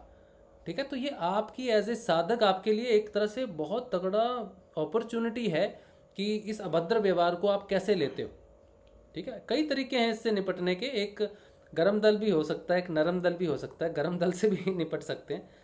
लेकिन मेरा कहने का अर्थ है कि अगर मेरे सिर के ऊपर में एक दृष्टा बैठा हुआ है जो मेरे व्यवहार को देख रहा है, ठीक है, तो मुझे उस हिसाब से व्यवहार करना चाहिए। अगर मुझे गुस्सा आता भी है तो मुझे ज़रूर अपने व्यक्ति, जैसे करण ने बहुत अच्छे मैसेज लिखे थे रिप्लाई में, बहुत ही शांत भाव से और अच्छे उसने मैसेज लिखे थे, और आप दे सकते हो, वैसे रिप्लाई दे सकते हो। लेकिन ये हमारा टेस्ट भी होता है, ये ऐसे ही लोग आपको टेस्ट करेंगे बहुत। मैं अगर आपका प्रशंसक हूँ ना, तो आपका जो क्रोध ग्रंथि है ना, वो मैं नहीं खोल सकता, मैं उसको और छुपा दूंगा। लेकिन जो व्यक्ति आपको पसंद नहीं करते सिर्फ वही हैं जो आपकी हृदय की ग्रंथियों के कुछ ऐसे कोने हैं जो खोल सकते हैं, उनके बिना वो खुल नहीं सकती ग्रंथियाँ। ठीक है, तो इस बात को याद रखना कि हमें, और ये बात, एक बात और बहुत महत्वपूर्ण है, ऋषि अरविंदो की ये बात है, और ये जब हमारा दिव्य रूपांतरण होता है ना, उसमें ये बात बड़ी विशेष तौर पे कही है उन्होंने कि हमारे विरोधी हमारे पूरक होते हैं। हमने ये बात गुरुदेव के माध्यम से बहुत पहले सेशन में कही थी कि हम एक दूसरे के पूरक हैं, यानी कि सारे। और यही बात ऋषि अरविंदो ने दिव्य रूपांतरण करते समय कही है कि तुम्हारे विरोधी विरोधी नहीं, तुम्हारे पूरक हैं। ये बुक है, क्या नाम है उसका, दिव्य रूपांतरण की एक बुक है उनकी, डिवाइन ट्रांसफॉर्मेशन की। ठीक है, उसमें ये बात कही हुई है। तो अगर आप साधना के विषय से देखो ना, तो ऋषि अरविंदो से बड़े क्रांतिकारी हम नहीं हैं। जो क्रोध उनको अंग्रेजों के प्रति था, जो मात्र रक्षा करने की सौगंध उन्होंने खाई हुई थी, अपने प्राणों की आहुति देने के लिए तैयार थे, वो जेल में चले गए। लेकिन कृष्ण ने कहा ये जो तुम्हारा अभी इस समय का जो व्यवहार है ना, जो तुम बदला लेना चाहते हो या करना चाहते हो, इसको त्याग दो। ऋषि अरविंदो के गुस्से का अनुमान लगा सकते हो आप? जो व्यक्ति अपने प्राणों तक को आहुति कर दे, जरूरी नहीं चिल्लाना या फिर बम फोड़ देना ही एग्रेशन है। उन्होंने अपनी लेखनी के थ्रू अपना एग्रेशन जाहिर किया और अपनी जान की भी परवाह नहीं की। तब कृष्ण ने उन्हें कहा था त्यागने के लिए कि तू ये रास्ता त्याग दे, तेरे से बेहतर लोग हैं एग्रेसिव जो इसके लिए काम करेंगे, तो दुनिया को, पूरे मानव जाति के लिए कार्य कर। तो वो जो ट्रांसफॉर्मेशन हुआ उस समय उनको जब उत्तरपाड़ा में भाषण भी कहा कि वो मैं ही हूँ जो कर रहा हूँ सारा, उनके गुस्से को त्याग करवाने के लिए ये शब्द कितने महत्वपूर्ण रहे होंगे कि जो तेरे विरोधी हैं, जो यहाँ पर बड़े से बड़े क्रिमिनल हैं, जो तेरे विरोध में काम कर रहे हैं, देश के विरोध में काम कर रहे हैं, वो मैं ही हूँ, मेरी ही शक्ति है। तो तू अपना क्रोध को त्याग और वो कार्य कर जिसके लिए मैंने तेरा चयन किया है। तो हमारे लिए भी श्री कृष्ण का यही आदेश होना चाहिए कि तुम योगी हो। अब तुम वो संसारिक व्यक्ति नहीं हो जिन्हें अपना क्रोध जाहिर करना पड़े। तुम्हें क्रोध से मुक्त होना है हर स्थिति में। मैं ही हूँ जो तुम्हारी परीक्षा ले रहा हूँ हर रूप में। तुम्हारी बहन पहले मेरी बेटी है, ठीक है, तुम्हें उसकी सुरक्षा करनी है, ये सही बात है। लेकिन जब तक मैं तुम्हारे, एक साधारण व्यक्ति और एक साधक के जीवन में थोड़ा फर्क होता है। हमें हमारे गुरुदेव हर समय देख रहे हैं, जजमेंट कर रहे हैं, तो हमारी बहनों और माँओं को कोई हानि हो नहीं सकती। पहली बात तो ये धारणा हमें होनी चाहिए। लेकिन फिर भी जो नरहरि भाई ने बात कही है कि हाँ पर्सनली अगर आपसे कोई कमेंट करता है तो गुरुदेव के चरणों को देखो, आशीर्वाद लो और गुरुदेव को कहो गुरुदेव आप कुछ करो यहाँ पर और मुझे ये क्षमता दो, तो पर्सनली आप उस चीज़ को टैकल कर सकते हो। लेकिन एक बात हमें ध्यान रखनी है कि सार्वजनिक प्लेटफॉर्म पे हमारी परीक्षा ही है, ठीक है। मेरी गुरु बहनें लगती है, नरहरि भाई की बहनें लगती हैं, उससे पहले परीक्षा उन गुरु बहनों की है जब उन्होंने अपने बारे में ये सब पढ़ा होगा, उनके ऊपर क्या बीती होगी, ठीक है। और किसी भी गुरु बहन ने रिप्लाई नहीं दिया लिख के, ठीक है, लिख के नहीं दिया रिप्लाई। और इसीलिए मैंने एक सेशन में कहा था रिसेंटली, हमें जरूरत भी नहीं है ना भैया रिप्लाई देने की। किसको रिप्लाई देंगे, किसको देना? गुरुदेव अंदर बैठे, उन्हें पता है। मैं यही बात कहना चाहता हूँ कि कुछ दिन पहले सेशन हुआ था, उसमें मुझे और हमें तो मुझे तो 1% भी किसी पे भी कोई गुस्सा आया ही नहीं। करने वाले कर रहे हैं कमेंट, उनका स्तर है, गुरुदेव को पता है, गुरुदेव जानते हैं हमारा कोई भाव गलत था ही नहीं, बस मामला गुरुदेव का और हमारा, बात खत्म। हाँ, तो ये बात इसलिए मैं यहाँ पे रिपीट कर रहा हूँ कि जो हम साधक है ना, साधिका और साधक, साधिका हमसे हमेशा बेटर है। अगर मैं एक साधक होने के नाते से सोचता हूँ कि किसी साधिका का अपमान हो गया है या फिर मैं रेस करूँ अपनी वॉइस, साधिका मेरे से ज़्यादा स्ट्रॉन्ग है। कोई भी गुरु बहन जो ध्यान कर रही है ना, और गुरु भाई ध्यान कर रहा है, एक गुरु बहन जब ध्यान करती है या एक गुरु बहन की जो सहन शक्ति होती है, जैसे वो माँ के रूप में रहती है, बहू के रूप में रहती है, बेटी के रूप में रहती है, उसका जो अपने ऊपर कंट्रोल है, जो अपने ऊपर जो विश्वास है ना, वो उसकी शक्ति के रूप में काम करता है। इसीलिए उसको शक्ति कहा जाता है। मनुष्य को शक्ति इसलिए नहीं है क्योंकि उसका कंट्रोल नहीं है अपनी भावनाओं के ऊपर, लेकिन एक स्त्री का, एक औरत का अपनी भावनाओं के ऊपर कंट्रोल है, और ये ज़बरदस्त कंट्रोल है उनका। इसीलिए उसको शक्ति का स्वरूप ही है कि ये नहीं कि मैं क्या तबाह कर सकता हूँ, ये क्या मैं तबाही से रोक सकता हूँ, शक्ति वो है। तो नारियों का सम्मान होना चाहिए, माँओं बहनों का सम्मान होना चाहिए। वो इसीलिए शक्ति स्वरूपा है कि वो सहन शक्ति रखती हैं, लेकिन वो हाँ अत्याचार नहीं सहे, वो भी सही बात है। इस चीज़ में एक बारीक सी लाइन है ना तो मैं इधर जा सकता हूँ ना मैं इधर जा सकता हूँ। बस इतना ही है कि आप एक साधक के रूप में भी देखो। और हमें जो लेखनियाँ दी हैं ऋषि अरविंदो ने, श्री कृष्ण की जो साक्षात उत्तरपाड़ा का भाषण है, उससे गहन अध्ययन की ज़रूरत है, उसके एक एक शब्द के गहन अध्ययन की ज़रूरत है। और जब गुरु माँ ने भी कह दिया आपने झगड़ना नहीं, और वो जो आए थे साधु जी उसने भी कहा था कि एक ही परिवार है, और गुरुदेव ने कह दिया कि मैं ही हूँ सब कुछ, ठीक है। तो हमें इस चीज़ का गहन चिंतन करना चाहिए। एक व्यक्ति विशेष के लिए अपनी साधना में इतना प्रॉब्लम नहीं होना चाहिए। राशि में एक बात कहना चाहूँगा, एक छोटी सी घटना सुनाता हूँ अभी। ये 24 नवंबर की है। हाँ जी, 24 नवंबर उधर हम पलाना में गए हुए थे ना, तो मेरे ख्याल में 23 नवंबर की बात है ये। हाँ जी। तो घर घर में जाकर उधर पलाना में मतलब सभी को कह रहे थे कि भी आप भी प्रोग्राम में आना, गुरुदेव के उधर प्रोग्राम में आना। सभी को घर घर में जाकर अपने जो गुरु भाई थे सभी ने जाके बोला था। तो एक जगह गए तो वो आगे जो बंदा जिसको कहने के लिए जाना था कि आप भी आना, वो पहले रेडी था बहस करने के लिए। हाँ। तो एक गुरु भाई थे अपने गुजरात से थे, उनका मुझे नाम नहीं पता। तो जैसे उनके पास गए तो उस बंदे ने पता क्या बोला, भगवान को पाने के लिए बिचौलिए की क्या जरूरत है। हाँ। अच्छा। वो बंदा पलाना का ही था। अच्छा। उधर का अगर बैठे सोच रहा भी पलाना के तो पता नहीं सभी को अमृत मिल गया, ऐसा नहीं होता। क्या होता ना कि दिए तले अंधेरा, दिया चारों तरफ प्रकाश करता है लेकिन उसके खुद के नीचे अंधेरा ही होता है। तो ऐसा भी हो जाता है।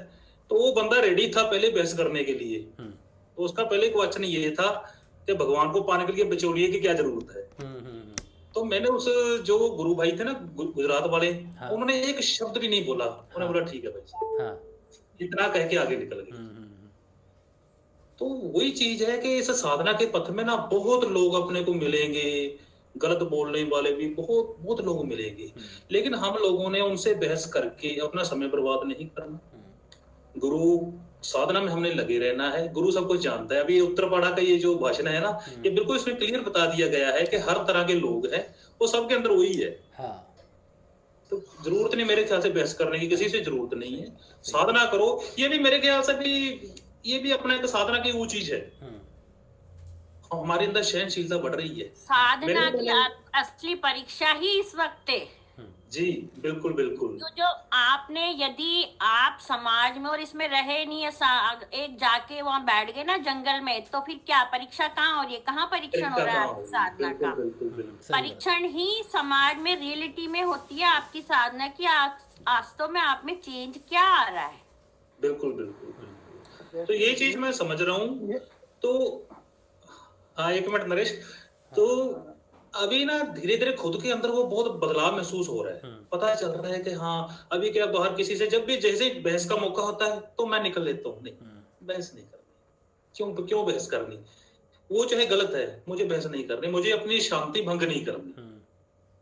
इस साधना में चलते चलते जो अंदर शांति आ रही है, अंदर जो हमारी प्रगति हो रही है, मैं उसे रोकना नहीं चाहता, है ना। मुझे उससे बहस नहीं करनी। बहुत बार अब मैं बहुत लोगों से, जहां पर मैं सही होता हूँ वो गलत होता है, फिर भी मैं बोलता हूँ नहीं, बहस नहीं करना, नहीं बहस करना। तो ये चीज है। ये नरेश भाई कुछ कहना चाहते हैं, फिर मैं कुछ कहता हूँ। नरेश भाई, मैं कह रहा था कि आपके जो सेशन है ना स्टार्टिंग वाले, जिसमें शॉर्ट वीडियोस बना रखे हैं आपने। हाँ जी। उसमें एक रुद्र ग्रंथि करके एक वीडियो है 6-7 मिनट का। वो मैं कहना चाहूंगा सभी गुरु भाइयों को वो जरूर सुनना आज। वो आज सुबह ही मैंने सुना था और आज शाम को चर्चा हो रही है। ये इसी चर्चा का समाधान उस रुद्र ग्रंथि वाले वीडियो में है। छोटा सा वीडियो, बहुत सटीक जवाब दिया हुआ उसमें।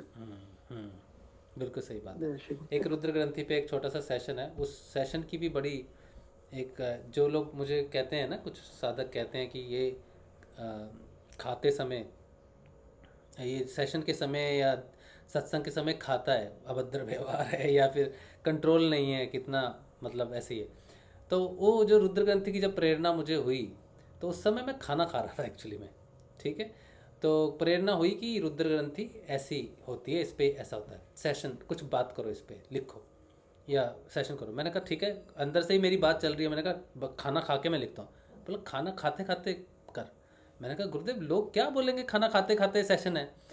बोल रहा अच्छा 24 घंटे के लिए सरेंडर है और खाना खाते समय काम नहीं करेगा। तो मैंने कहा फिर सत्संग में भी खाऊंगा। बोला खाना। तो मैंने कहा खाते समय अगर काम करवाओगे तो काम करते समय भी मैं खाऊंगा। और ये बात शायद मैंने रुद्र ग्रंथि में बोली भी है। नरेश भाई, है उसमें ये बात? हाँ, इससे रिलेटेड है, जो विरोध और इनसे रिलेटेड है वो टॉपिक। हाँ, तो उस समय मुझे आज्ञा मिली थी गुरुदेव की कि तू खा सकता है जब तू करेगा, क्योंकि करने वाला तू तो है नहीं, तूने तो बैठना ही है, तू खा ले, पानी पी ले, कुछ भी कर ले, काम तो मैं नहीं करना है। तो तू अगर काम करेगा तब तो है भैया तू काम कर रहा है, चल तू मत खा। जब तूने कुछ करना ही नहीं है तो खाने में आपत्ति क्यों है तुझे?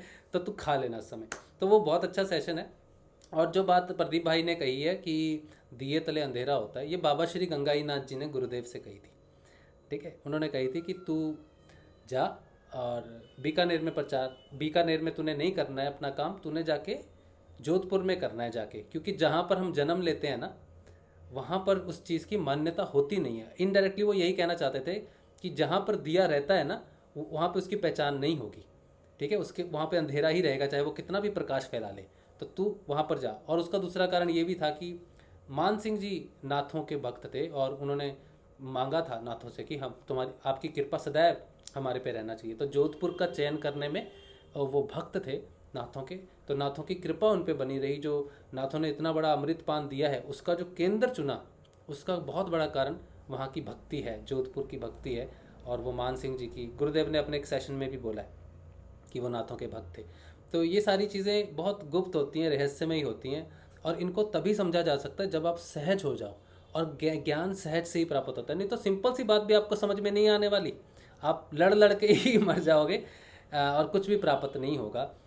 इसीलिए सहज भाव में रहना चाहिए। सबको सिर्फ इंडिपेंडेंस चाहिए, सबको आज़ादी चाहिए, सबको स्वतंत्र रखो। अगर आपको स्वतंत्रता चाहिए तो आपको भी सबको स्वतंत्र करना उचित है। ठीक है, चलिए कल सुबह से हम लोग ध्यान शुरू कर रहे हैं। सुबह का ध्यान 6:30 बजे का। कल गुरुदेव का सिद्धि दिवस है। गुरुदेव को सुबह सिद्धि हुई थी 1 जनवरी 1969 को। तो कल 2022 है, कई वर्ष हो गए। और सिद्धि के इसी तौर पर गुरुदेव ने शायद हमें ये प्रेरणा दी है, मुझे भी प्रेरणा हो रही थी। और सोनी ने भी अभी बच्ची है जो ध्यान करती है, बहुत अच्छे ध्यान करते हैं बच्चे। तो मैं सभी से ये हाथ जोड़कर प्रार्थना करता हूँ या फिर निवेदन करता हूँ। वैसे तो मैं कभी किसी को नहीं कहता कि आप आओ सेशन में या ध्यान करो, लेकिन आज मेरे मन में ये आ रहा है कि मैं आप सबसे प्रार्थना करूँ कि आप एक ही समय पे ध्यान करो, सब लोग एक ही समय पे ध्यान करो, चाहे सेशन के साथ करो या फिर अपने आप बैठ के करो। हाँ, सेशन के साथ करोगे तो रोज़ कर पाओगे, अगर नहीं करोगे तो आज उठोगे कल बोलोगे कोई बात नहीं मैं बाद में उठ के कर लूँगा। तो सेशन के साथ अगर आप जुड़ते हो और आप सारे मिल के ध्यान करते हो तो बहुत अच्छी बात है। सब लोग आइए ध्यान में। सुबह 6:30 बजे 6:25 पे लॉगिन करो। थोड़ी देर के लिए गुरुवाणी चलेगी, उस वाणी को सुनिए और फिर ध्यान कीजिए सुबह 6:30 बजे, और शाम को भी 6:30 बजे ध्यान करो। ठीक है, चलिए जय श्री गुरुदेव। जय श्री। वो क्या था, वो रात को क्या करना था? हैं जी, रात को क्या करना था? कौन सा रात को भी ध्यान? नहीं, कोई रात को ध्यान नहीं है। अरे वो बेबे ने बोला था ना, उस बात पे कह रही है उर्मिला जी। अपने करो। वो उन्होंने कहा कि हाँ आज सिद्धि दिवस है तो ध्यान कर लो सारे ध्यान, वो तो उन्होंने उस हिसाब से कहा था। हम लोग कल से शुरू करेंगे। ठीक है, चलिए जय श्री गुरुदेव, जय श्री दादा गुरुदेव, जय माता, जय श्री गुरुदेव, जय श्री गुरुदेव,